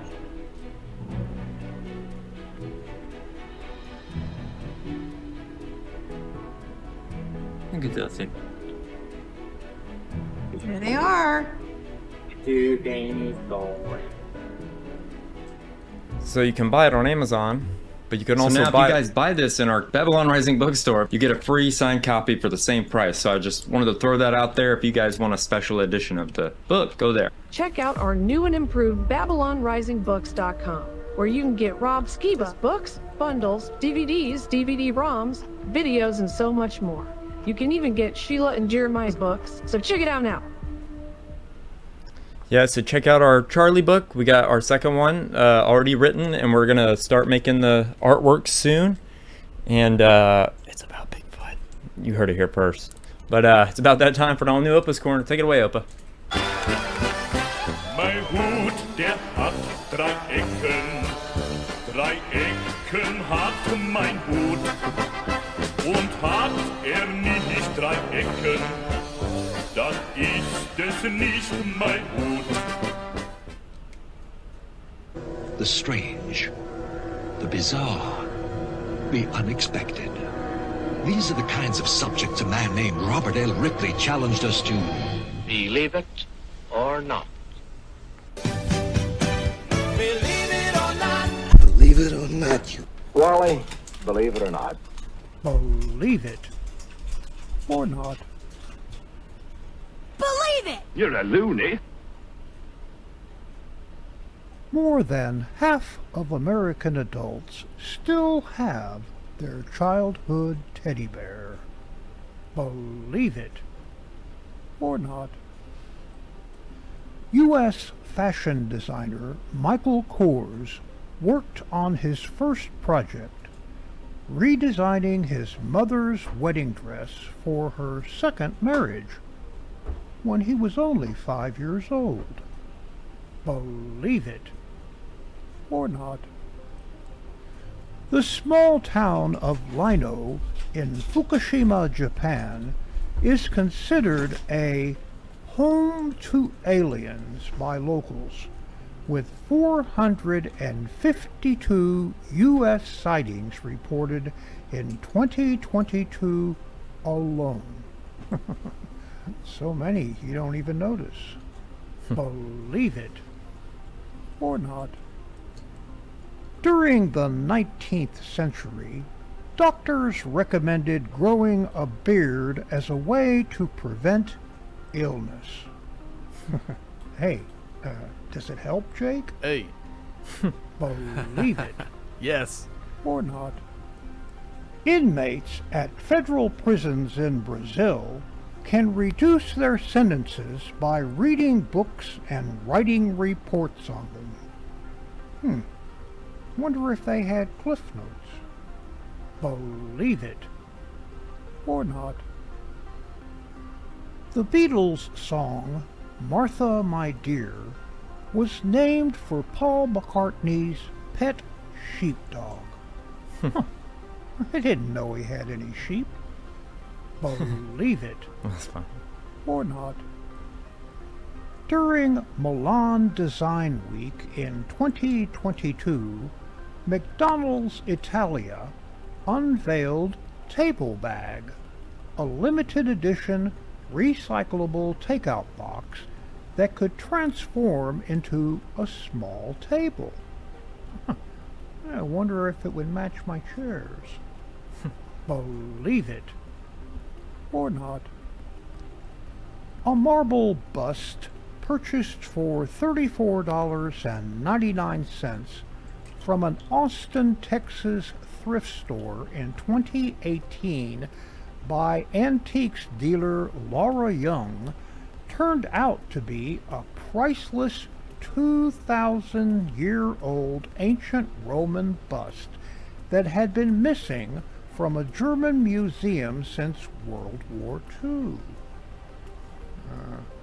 I know nothing. Believe it. Or not.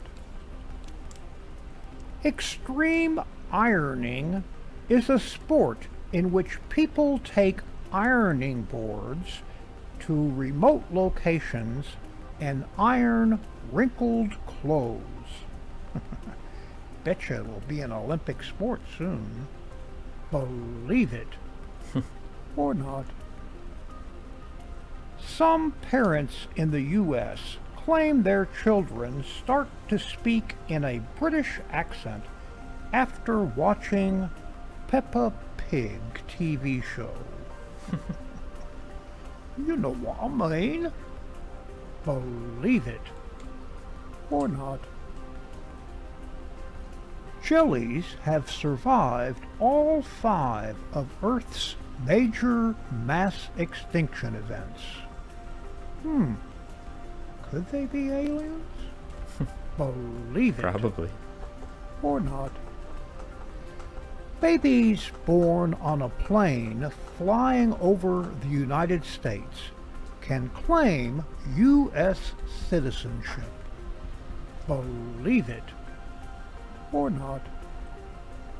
The original Apple mouse prototype used a ball from a bottle of roll-on deodorant. Definitely don't want a smelly mouse. Believe it. Or not. The sound of Darth Vader's heavy breathing is copyrighted.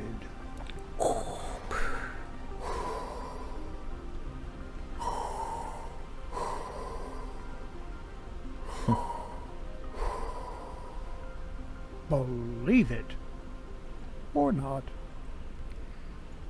Despite the safety advantages of rear-facing passenger seats, one reason most airlines don't use them is because many customers just don't like facing backwards. I kind of like to see where I've been. Believe it. Or not.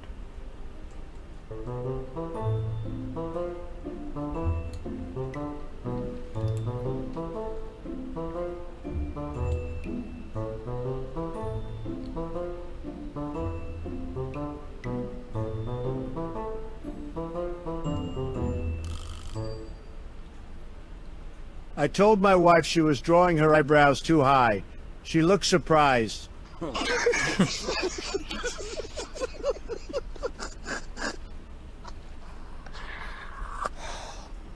What do you call a sleeping bull? A bulldozer.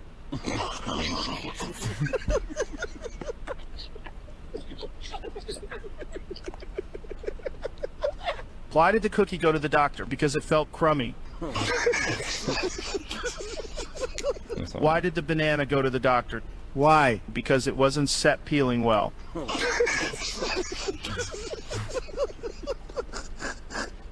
Why did the tomato blush? Why? Because it saw the salad dressing.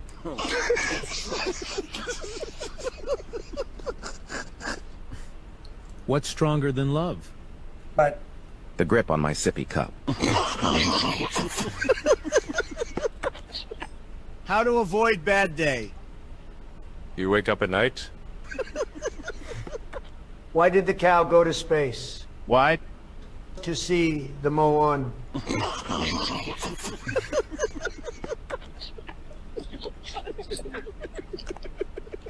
Why did the chicken join a band? Why? Because it had the drumsticks.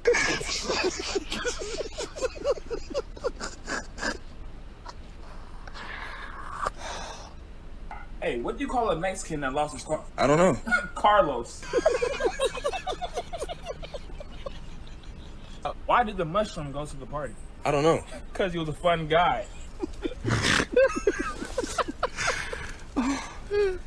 How does Moses make his coffee? How? He brews it. You need an ark? Why? Because I know a God. What time of the day was Adam created? One. A little bit before Eve. Name an animal that starts with the little F. Fried chicken. What did the baby say to the dad? What? You're the root of all my problems.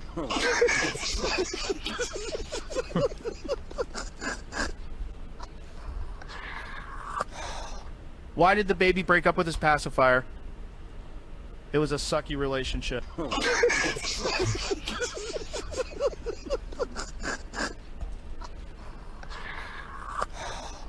Why did the new mom bring a ladder to the party? She heard the drinks were on the house.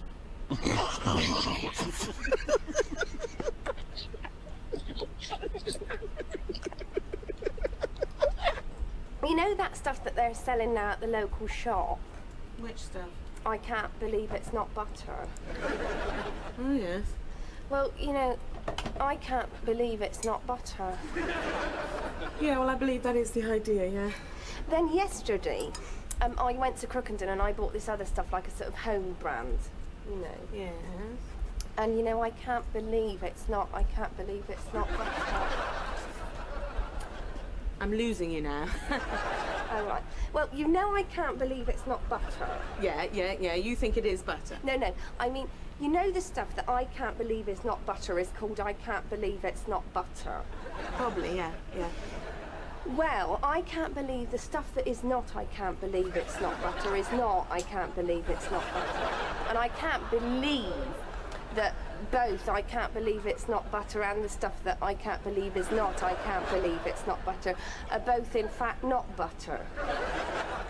And I believe they both might be butter. In a cunning disguise. You see, I don't know what you're talking about. But I'm sure God does and is intrigued by the whole thing.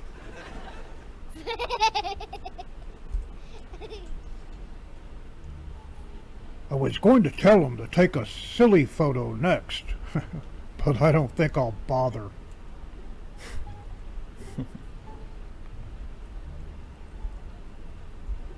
Hey, what's that clown think he's doing?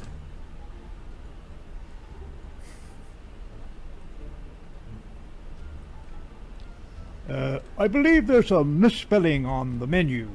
Right here. Peking duck.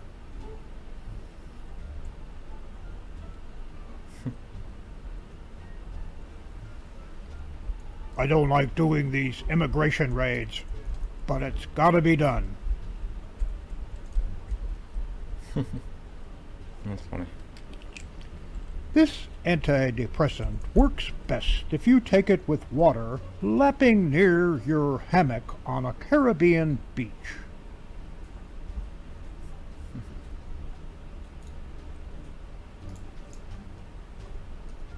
Our lights are on for safety. You're dropping by since you're in the neighborhood? Hey, that's great. Unfortunately, we're in our car and, whoa, looks like we're heading into a tunnel. Gotta go. Bye.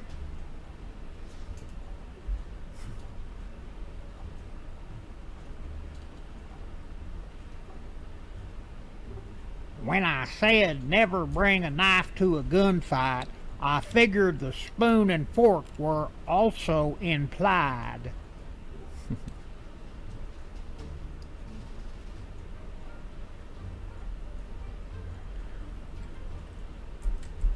Wait. Wait, cancel that. I guess it says health.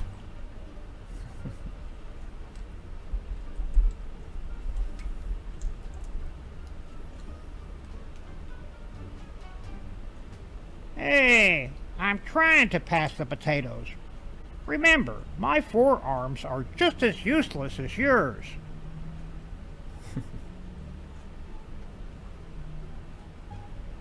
Why are all my royal chariots so dented and dinged up?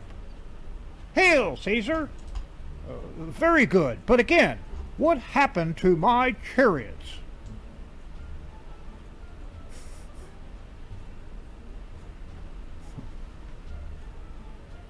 Must be old-timers. You don't see cursive much anymore. That's the way these things work, Miss Cochran. Once the tests rule out the creeps and the heebie-jeebies, it almost definitely has to be the willies.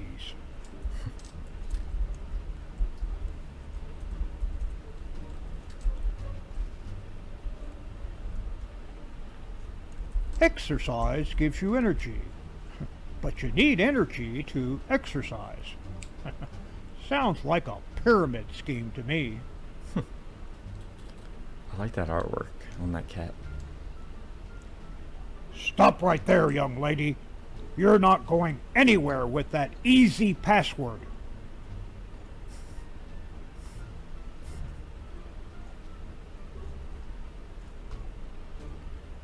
I don't know. I lost my confidence, Doc.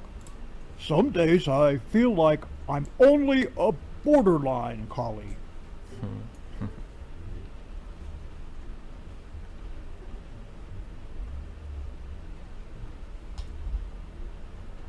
And by lucky coincidence, Carl just reached the M's.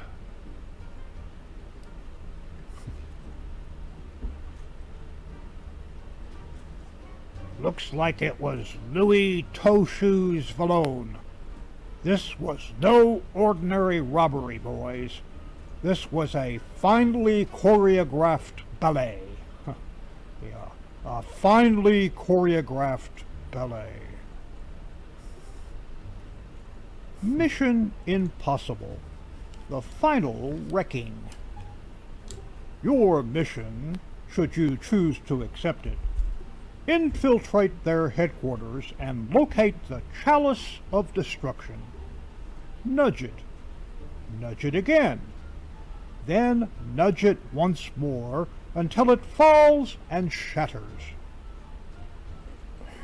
Yeah.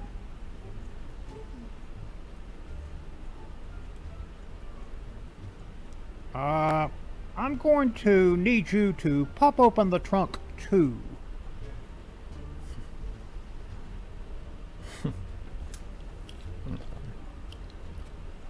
The entire kingdom is on war footing, ready for battle as you ordered this morning, sire. You know what? Now that I've had my coffee, I feel a lot better. Call the whole thing off.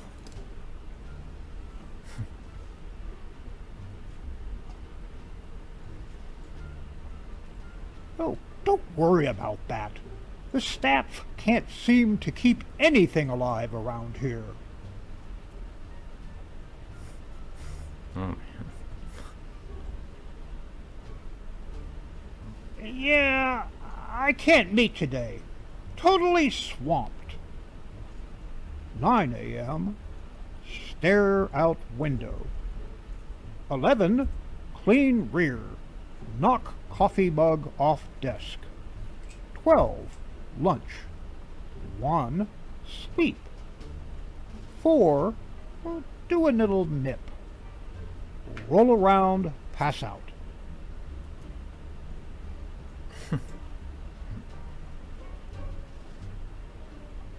It's obvious a prehistoric representation of an early encounter with ancient aliens. Jehovah's Witnesses Hall. No soliciting. Yeah, that's not fair.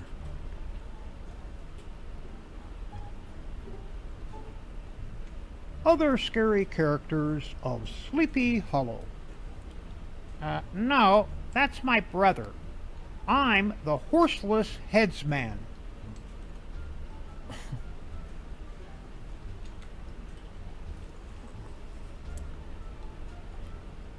I stuck my head in front of the screen and they all started talking about what a good boy I am. It was awesome. Yeah, Zoom bombing is the best.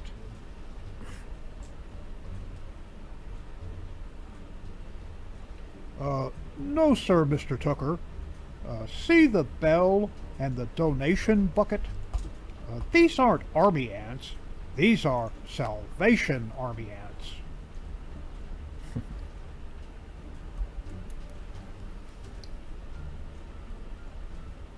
I think we have bigger questions than why.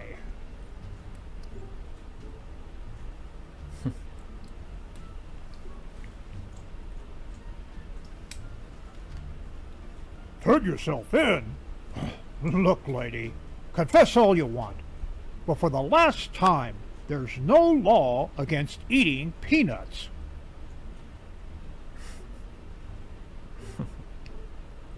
Jerry Brown. As I get older, I find a lot of material things aren't important. Like everything on this bookshelf? Yep. Not important.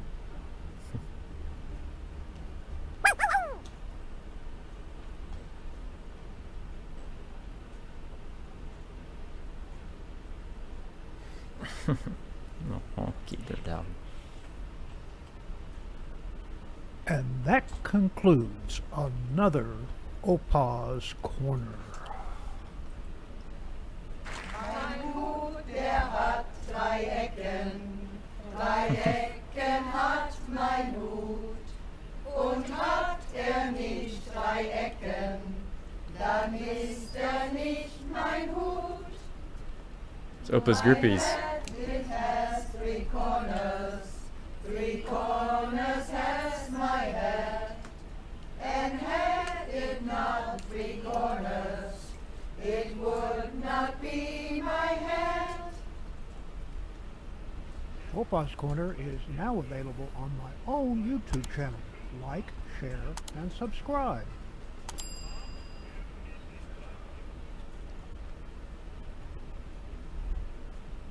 Thank you, but for another great Opa's Corner. That was one of my favorites that you've ever done, but I have a couple favorites. So now a word from our good friend, Kristen. So check this out. I want to introduce you guys to somebody named Kristen, who's one of the biggest forces behind Skiba News Nation. This is Kristen. She helps us get all the big guests. I understand that you're doing this full time now. So how can people find out how to use your service? Well, I started Fellow Helper Agency, and you can go to fellowhelperagency.com. And I do any of the behind the scenes, email, getting the interviews, and I do prep work for the shows as well. I do timestamps and moderating. She is the best with connects. If you like any of our shows, any of our big guests, she's the person to go to. And if you have a channel, definitely go to our website. So go check out fellowhelperagency.com. All right, it's time for an all new History's Mysteries.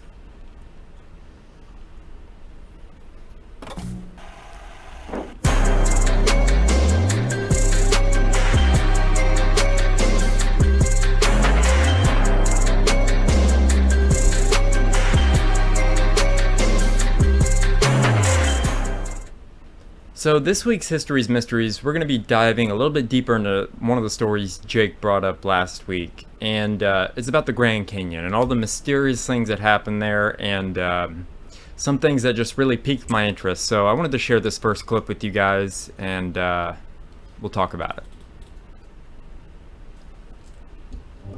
Every town has a dark side, but what if I told you that the Grand Canyon, aside from being one of the 7 natural wonders of the world, is also the site of an unusually high number of unexplained disappearances? Since 2018, over 1,000 people have vanished here, more than anywhere else in the United States, and that's just the beginning. Beneath its towering cliffs, the Grand Canyon holds secrets that have been buried for centuries. Hidden tunnels, ancient artifacts that defy history, and even evidence of lost civilizations, all tucked away in restricted areas few ever get to see. Are these mysteries connected? And what else could be hidden in this vast off-limits terrain? We have a deep dive for those who love questioning the official narratives. Most of us think of the Grand Canyon as just a breathtaking tourist attraction, a place to take photos, hike, and even fly over. But the reality is that 90% of visitors only see a fraction of it, the rest off-limits. In an area spanning nearly 2,000 square miles, there are countless places most have never seen. And maybe, just maybe, some of them were never meant to be seen at all. The Grand Canyon, shaped over millions of years, has fascinated people for centuries. Before it became a national park, it was a free-for-all, open for exploration. Adventurers could roam wherever they pleased, discovering hidden caves and ancient passageways. But just as our ability to explore became more sophisticated, restrictions tightened. In 1908, President Theodore Roosevelt moved to protect the area from mining and logging, paving the way for restricted zones. Suddenly, access to certain areas was cut off, raising the question, what exactly was being hidden? One of the last independent explorers to take advantage of the canyon's openness was a man named G.E. Kincaid. Before the restrictions took effect, he set out in search of minerals but stumbled upon something far more shocking. Navigating the Colorado River, he noticed strange markings on a cliffside. Curious, he docked his boat and climbed up, discovering steps carved into the rock, leading to a cavern entrance. This was no ordinary cave. The entrance was clearly man-made, with precision-cut edges forming a doorway.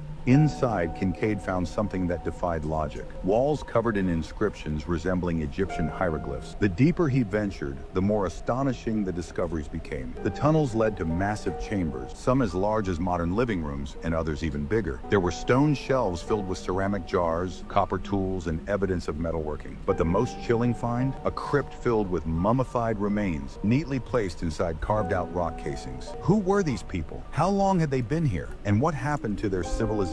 Kincaid, overwhelmed, documented everything and sent his findings to the Smithsonian Institute, requesting support for further exploration. Within weeks, Professor S.A. Jordan arrived with a team of 40 researchers. What they uncovered next only deepened the mystery. A central chamber contained a massive statue sitting cross-legged, holding lotus flowers in both hands, eerily resembling Buddha. Yet the origins of this civilization remained unknown. The artifacts, the architecture, the engravings, none of it fit into the accepted timeline of North American history. The site, which researchers nicknamed the Citadel, revealed evidence of agriculture, advanced metallurgy, and an organized society far older than anything previously recorded. Then suddenly, the Smithsonian allegedly denied involvement. They refuted any claims of Kincaid's discovery, fueling conspiracy theories of a massive cover-up. Had this been done to protect traditional historical narratives? If an advanced civilization had existed here long before Columbus, it would upend everything we thought we knew about history. Religious beliefs would be challenged, scientific authorities discredited. The implications would be enormous. To this day, there are no official records of Kincaid's findings. And yet, large areas of the Grand Canyon remain heavily restricted. Some believe these off-limit zones conceal more hidden sites like the Citadel. Others dismiss the story as fiction. But one thing is certain, the Grand Canyon is home to many secrets, and some of them may never be revealed. Forbidden zones exist throughout the park. The Hopi salt mines, sacred to indigenous tribes, remain closed to outsiders. The Anasazi Bridge, an ancient wooden crossing, is off-limits due to instability. The Furnace Flats ruins, dating back to the 11th century, are protected from human interference. The Orphan Mine, once rich in uranium, remains closed due to lingering radiation. But among these restricted areas, one stands out, the alleged location of Kincaid's cave. Officially, it doesn't exist. Yet the area where it was supposedly discovered is completely inaccessible to the public. Of course, not everyone respects these boundaries. Countless stories exist of hikers and explorers ignoring warning signs, only to be met by black Hawk helicopters or armed patrols, swiftly ordered to turn back. Why such extreme enforcement? Could it be to protect sensitive archaeological sites or to keep something hidden? Adding to the canyon's eerie reputation is the number of unexplained disappearances. Since 2018, reports of people vanishing without a trace have skyrocketed. Take the case of Drake Kramer, a 21-year-old geology student who checked into the Bright Angel Lodge on January 31st, 2015. The next day he checked out and was never seen again. Before disappearing, he sent a cryptic message to his family, stating he needed to be back with Mother Earth and set his soul free. Extensive searches found nothing. Did he venture into an off-limits area, or was something else at play? Then there's Morgan Heimer, a 22-year-old river guide who vanished while leading a group through the canyon in 2015.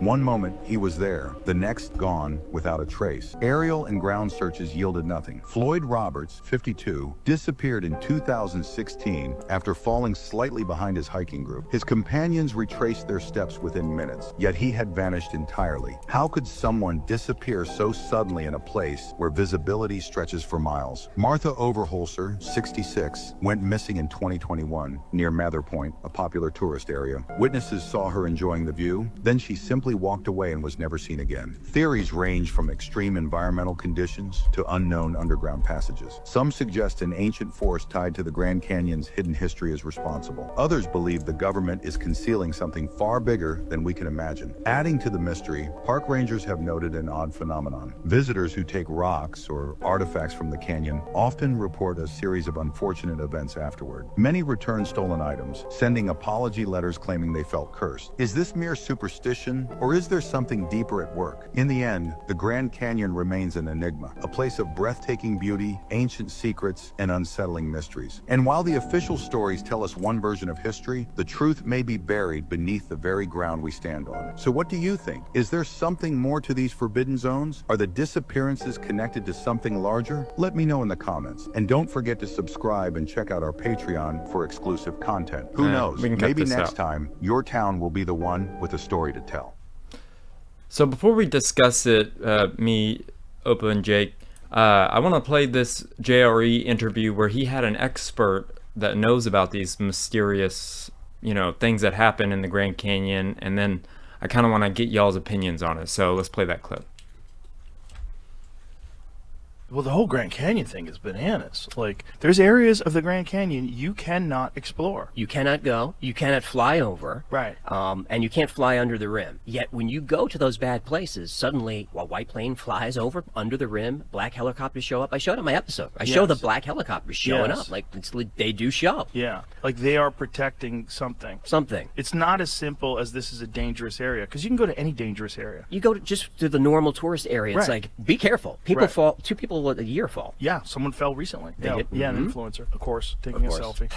But the Grand Canyon, there's been these crazy stories of people finding these these caverns with Egyptian artwork and hieroglyphics, and these stories of artifacts that have been removed from there. So the story is, it shows up, I believe, in the Phoenix Gazette. It's 1903 or so, and the explorer is G.E. Kincaid, and he's going down. He's looking for gold deposits or whatever. This is just before Teddy Roosevelt made the Grand Canyon a preserve. He was a naturalist. So he finds these steps that are clearly man-made. He follows the steps up, and there's a cave, and he goes in there, and he describes hieroglyphics that look Egyptian but are not quite. He finds a statue that he describes as Buddha-like, not Egyptian, not human, but sort of like Buddha, and all these weapons, shields, gold, all sorts of stuff. He keeps going. He finds a deserted city in the caves, and all these tunnels and caverns go everywhere, and he's trying to map everything. He comes out, and he goes back to town, and he gathers together a group that we're gonna go find this stuff again, and people are excited about it. And a couple of weeks go by, and everyone's gathered to go on the expedition. He never shows. The expedition goes nowhere, and that's really the last we've heard of it. Really? And is there any photographs or anything? No. There never is of this stuff. Right. Just descriptions. Just a great story. Well, the great part of the story is the fact that you actually can't go there, and the idea that there's an area where the military is protecting people from being foolish. That doesn't make any sense. Nobody asks why. Right. Nobody asks why. It really bothers me about that story and all of these, whether it's disclosure or whatever. I don't hear anyone asking why. Well, they won't let us. Well, who's they? Right. Someone's in charge of stuff that's not the president, Right. or Congress. So who is it? So is it possible there's some sort of a government installation down there somewhere? It's all going to be woo-woo conspiracy stuff, or it's real, or G.E. Kincaid found something and someone got to him. But if G.E. Kincaid found something, why would they want to hide some ancient civilization discovery, particularly in the early 1900s? Like, why? For what reason? I don't know why Graham Hancock is marginalized now. Right, but that wouldn't you think that there's like less of a grip on that stuff in the 1900s, the Yes. early 1900s? I would think so. Yeah. So my guess would be treasure and money. That would be my guess. Is it shows up in the paper, the government goes down there like, there's a lot of stuff down here, let's grab it, send it to the Smithsonian, who keeps 99% of the stuff under wraps. They have, a billion items that nobody can see, and then that's the end of it. What the fuck? Which I would love to know the official reason. See if you can Google. Is there an official reason why you're not allowed to go to certain areas of the Grand Canyon? They use a VPN there, brother. The story, I was looking at an article about the original article, and it says that the two guys mentioned might not have even existed. Right. There's no evidence of them. G.E. Kincaid? And another guy named S.A. Jordan. Oh, so it might be just a story that someone printed? Some horseshit? Yeah, when I was looking into one of these things before, I found something explaining that back in the early 1900s, when newspapers were a really popular thing to read, I don't know if it was like a game or if there was actual prizes people would play, or like amongst themselves, to try to get fake stories printed. If you could get the craziest story printed, you win like $500 or... I might be wrong, but I think Jordan was connected to the Smithsonian, at least according to the story. I pulled this from the Smithsonian debunk, which, I mean, obviously they would if this is the way we're going to go with it, but them debunking this, and they gave two links, one to the original 1909 article and one to a 2008 update, and that's where I was pulling that from. I don't trust the Smithsonian. They're exempt from all kinds of stuff. Yeah? Well, like there's a law passed not too long ago that if you have Native American artifacts that are important to that culture, especially burial artifacts, they must be returned. Unless you're the Smithsonian, then They're allowed to hold on to them? then you can make a case that you don't have to give it back. How do they have so much power? It's a government agency. Smithsonian is a government. Oh,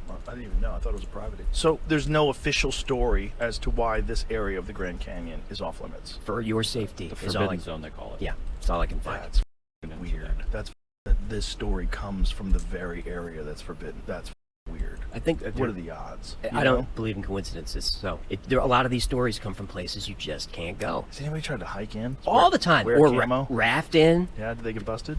And busted, yeah, and arrested. Really?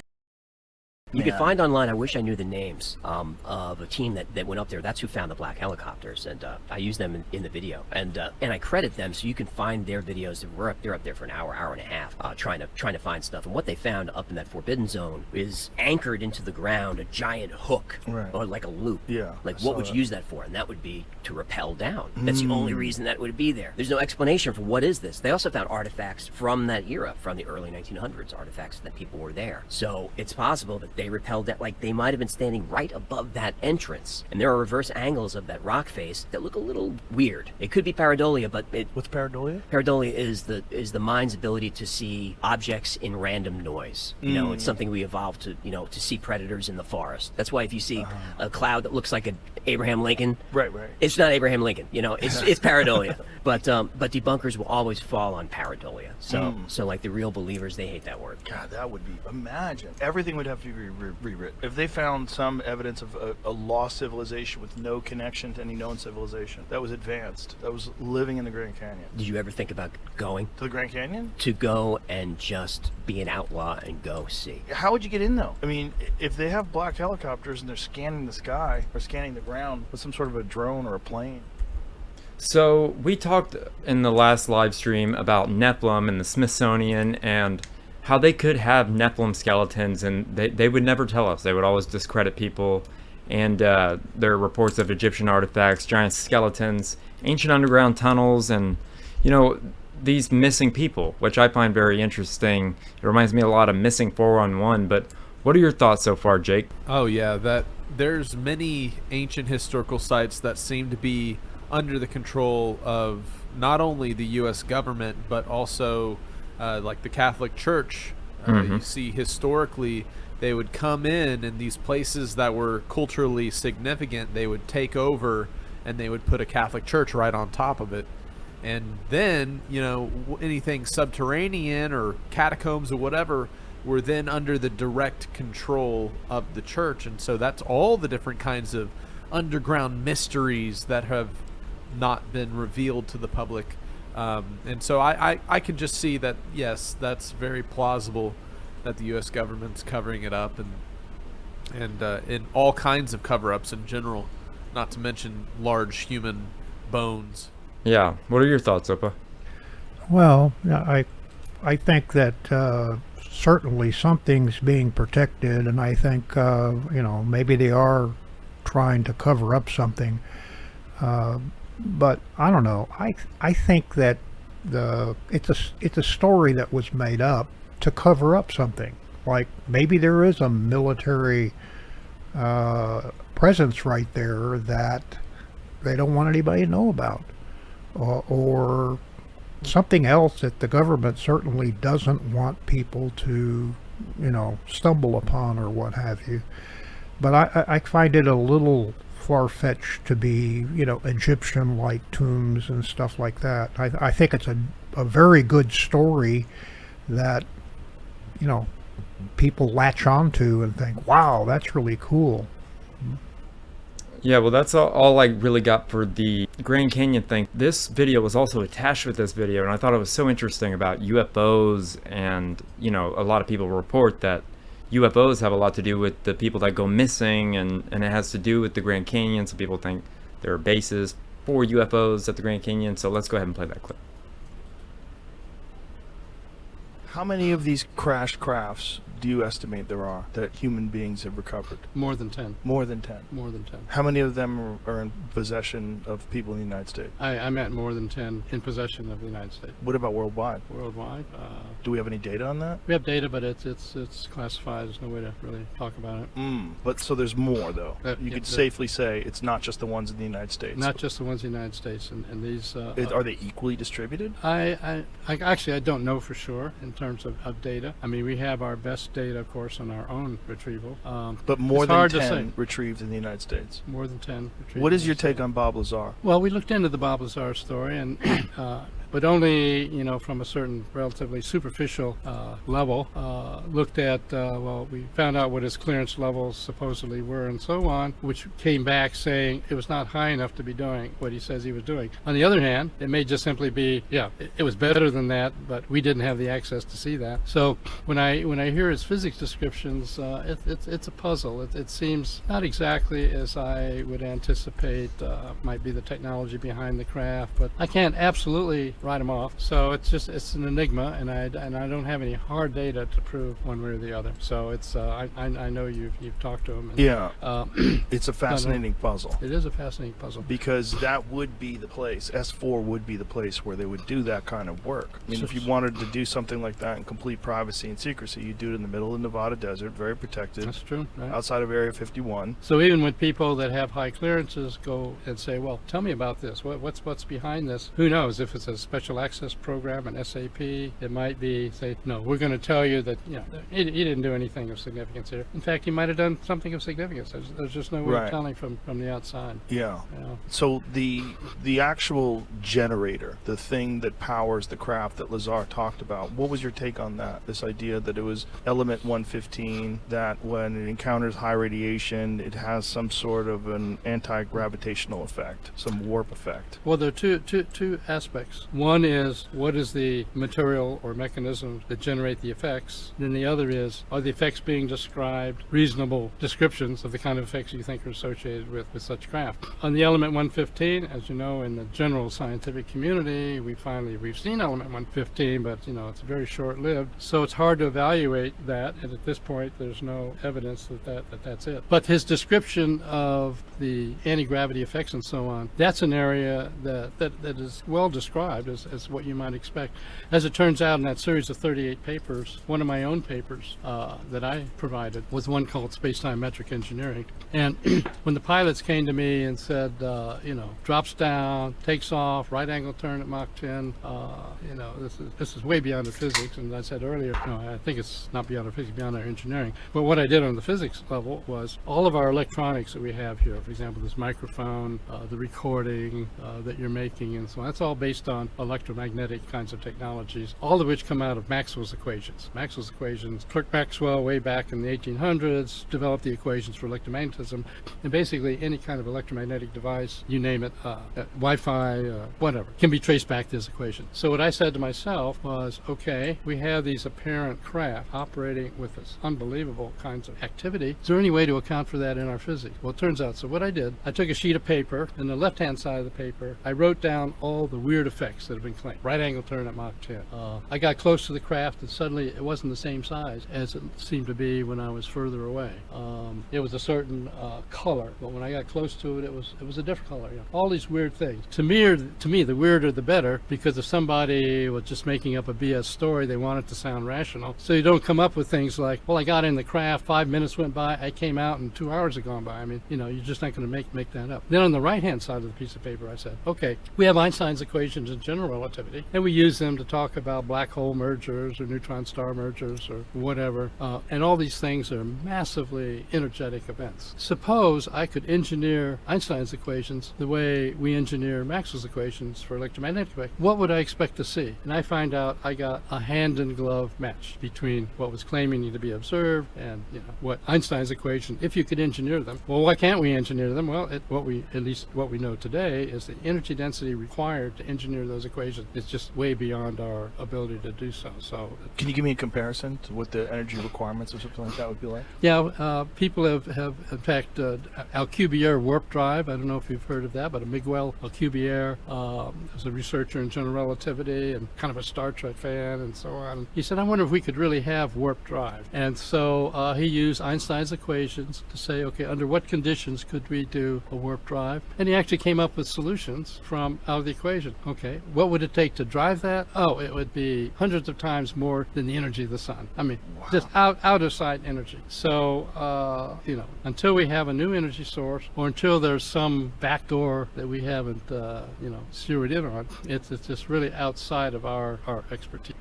So I found that very interesting, and he brought up Bob Lazar, which is a person that the government has tried to, you know, say made everything up or didn't exist at the base that he was working at. And when he mentioned Star Trek, I was like, I have to ask Opa what he thinks about this. Opa, what are your thoughts? Well, yeah, I do believe that science fiction does foretell what may happen in the future, and I think that warp drive is a possibility, and that's how we would get to different distant planets and stuff like that eventually. Yeah. What are your thoughts about that, Jake? I just thought it was too fascinating not to leave it in.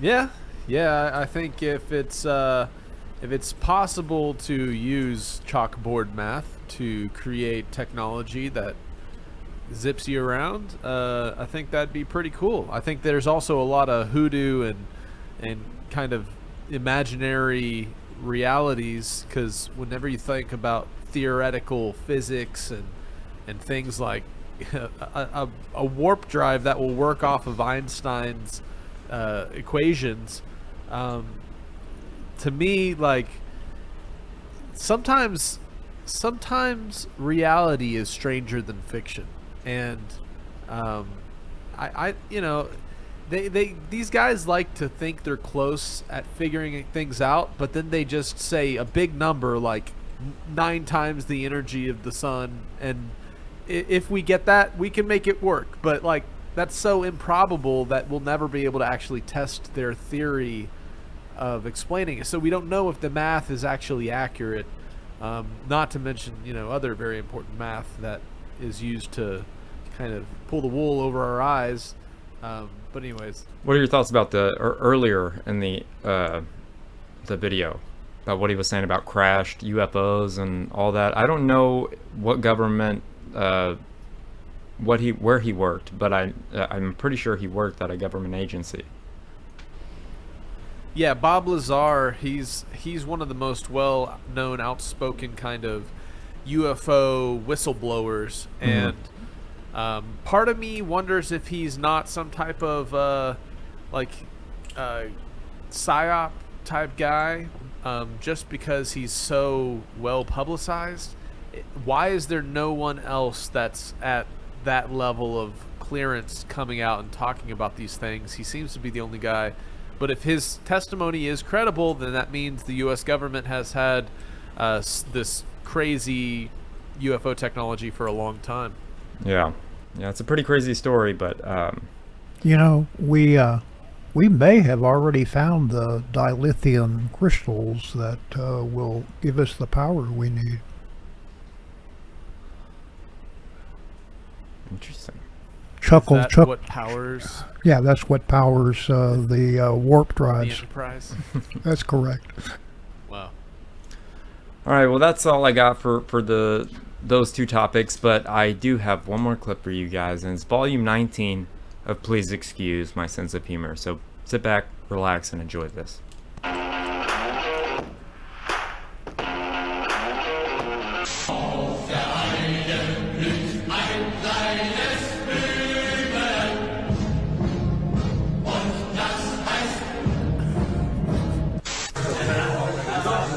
Tell me this guy doesn't look just like Michael Jackson. No wonder everybody thinks he's still alive.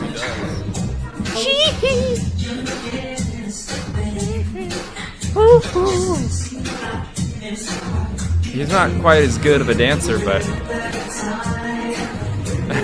he's like Corey Feldman dancing, but looks like Michael Jackson talking over the copywritten music. I thought this was funny.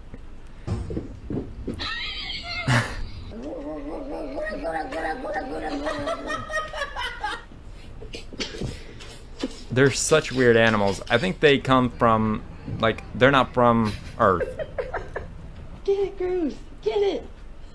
What are you doing? Where's your ball? I've always wanted Charlie to jump at me like that, like bump, bump.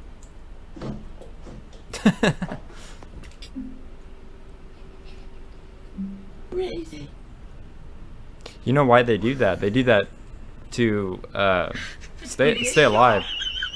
Like they arch their back to make themselves look bigger. Что за движники смоки?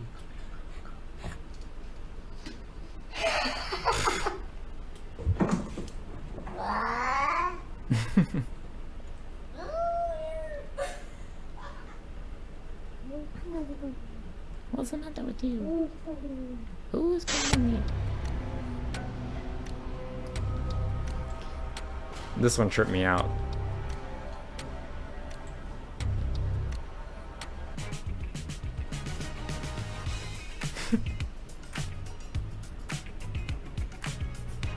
Was that?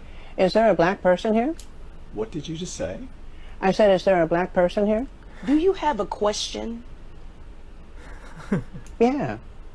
Is there a black person here? Chip, why are you asking that?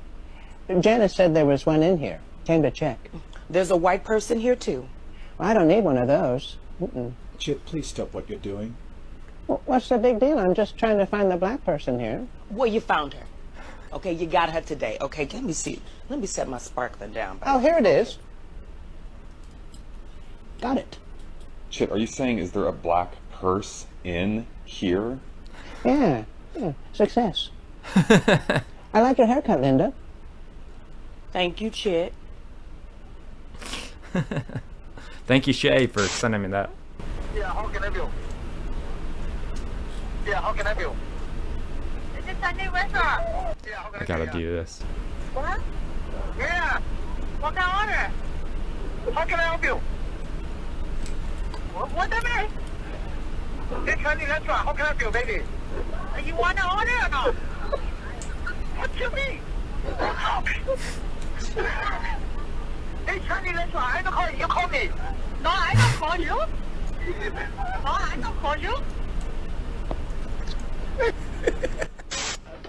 Oh, sorry, buddy.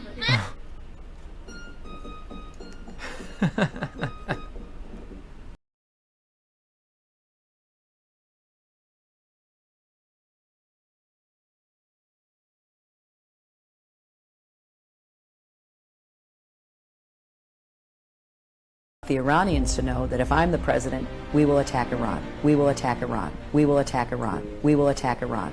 whatever stage of development they might be in their nuclear weapons program in the next 10 years, during which they might foolishly consider launching an attack on Israel, we would be able to totally obliterate them, obliterate them, obliterate them. I'm Donald Trump, and I approve That's this why message. they love the word.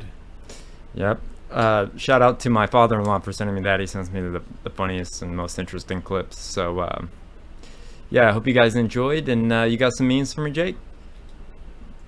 Yeah, but hey, man, that was crazy that you found that clip of her saying obliterate, because you saw that Brett JD Baer and that anchor, they were they had to hit that point over and over as if they were following some kind of obliterate. Script. And I wonder if it's because you see the Democratic Party-led Clinton speech there. You must obliterate. It could be like a MKUltra trigger word that'll make you snap or something, you know?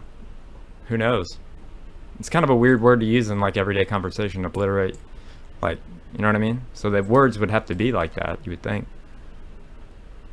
Yeah, but anyways. I think the only time I've ever used obliterate is like we went out to eat and I was like, I obliterated that sandwich. Maybe. I'm just trying to think of a normal way people use that, like is that what people do after they eat?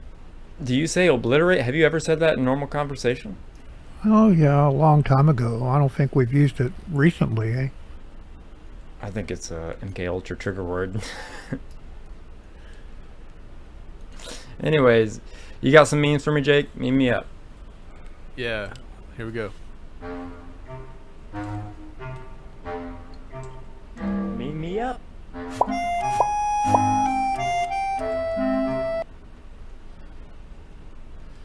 I keep finding ICE detention centers everywhere. Oh no. Oh man.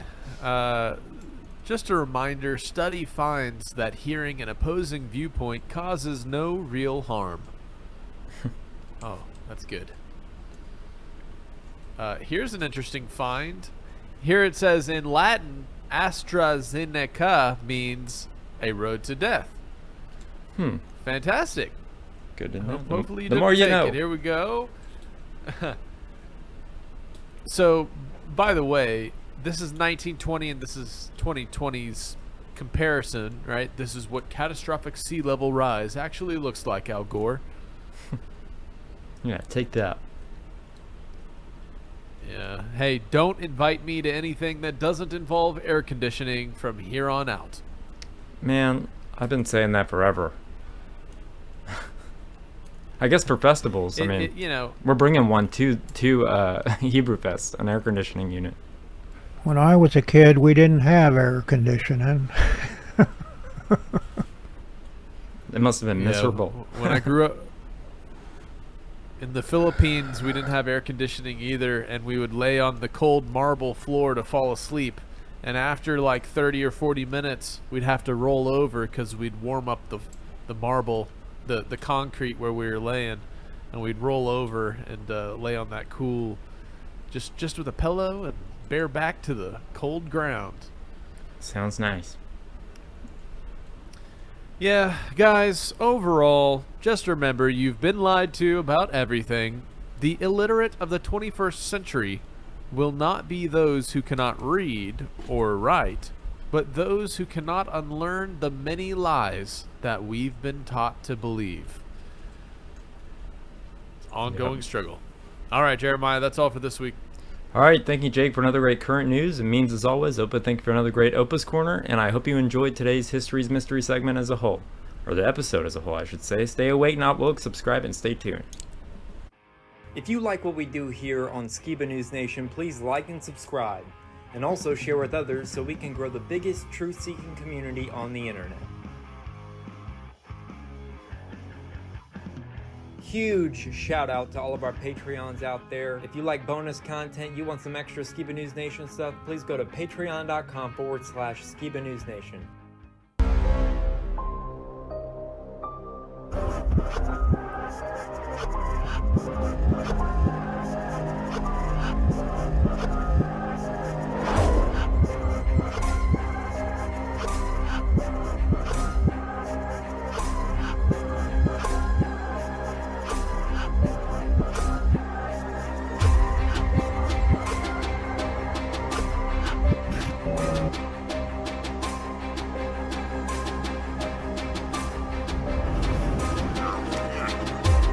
over here, Christian. So hopefully I'll see you here. I'm good. Son of the legendary lost Jeremiah Skiba.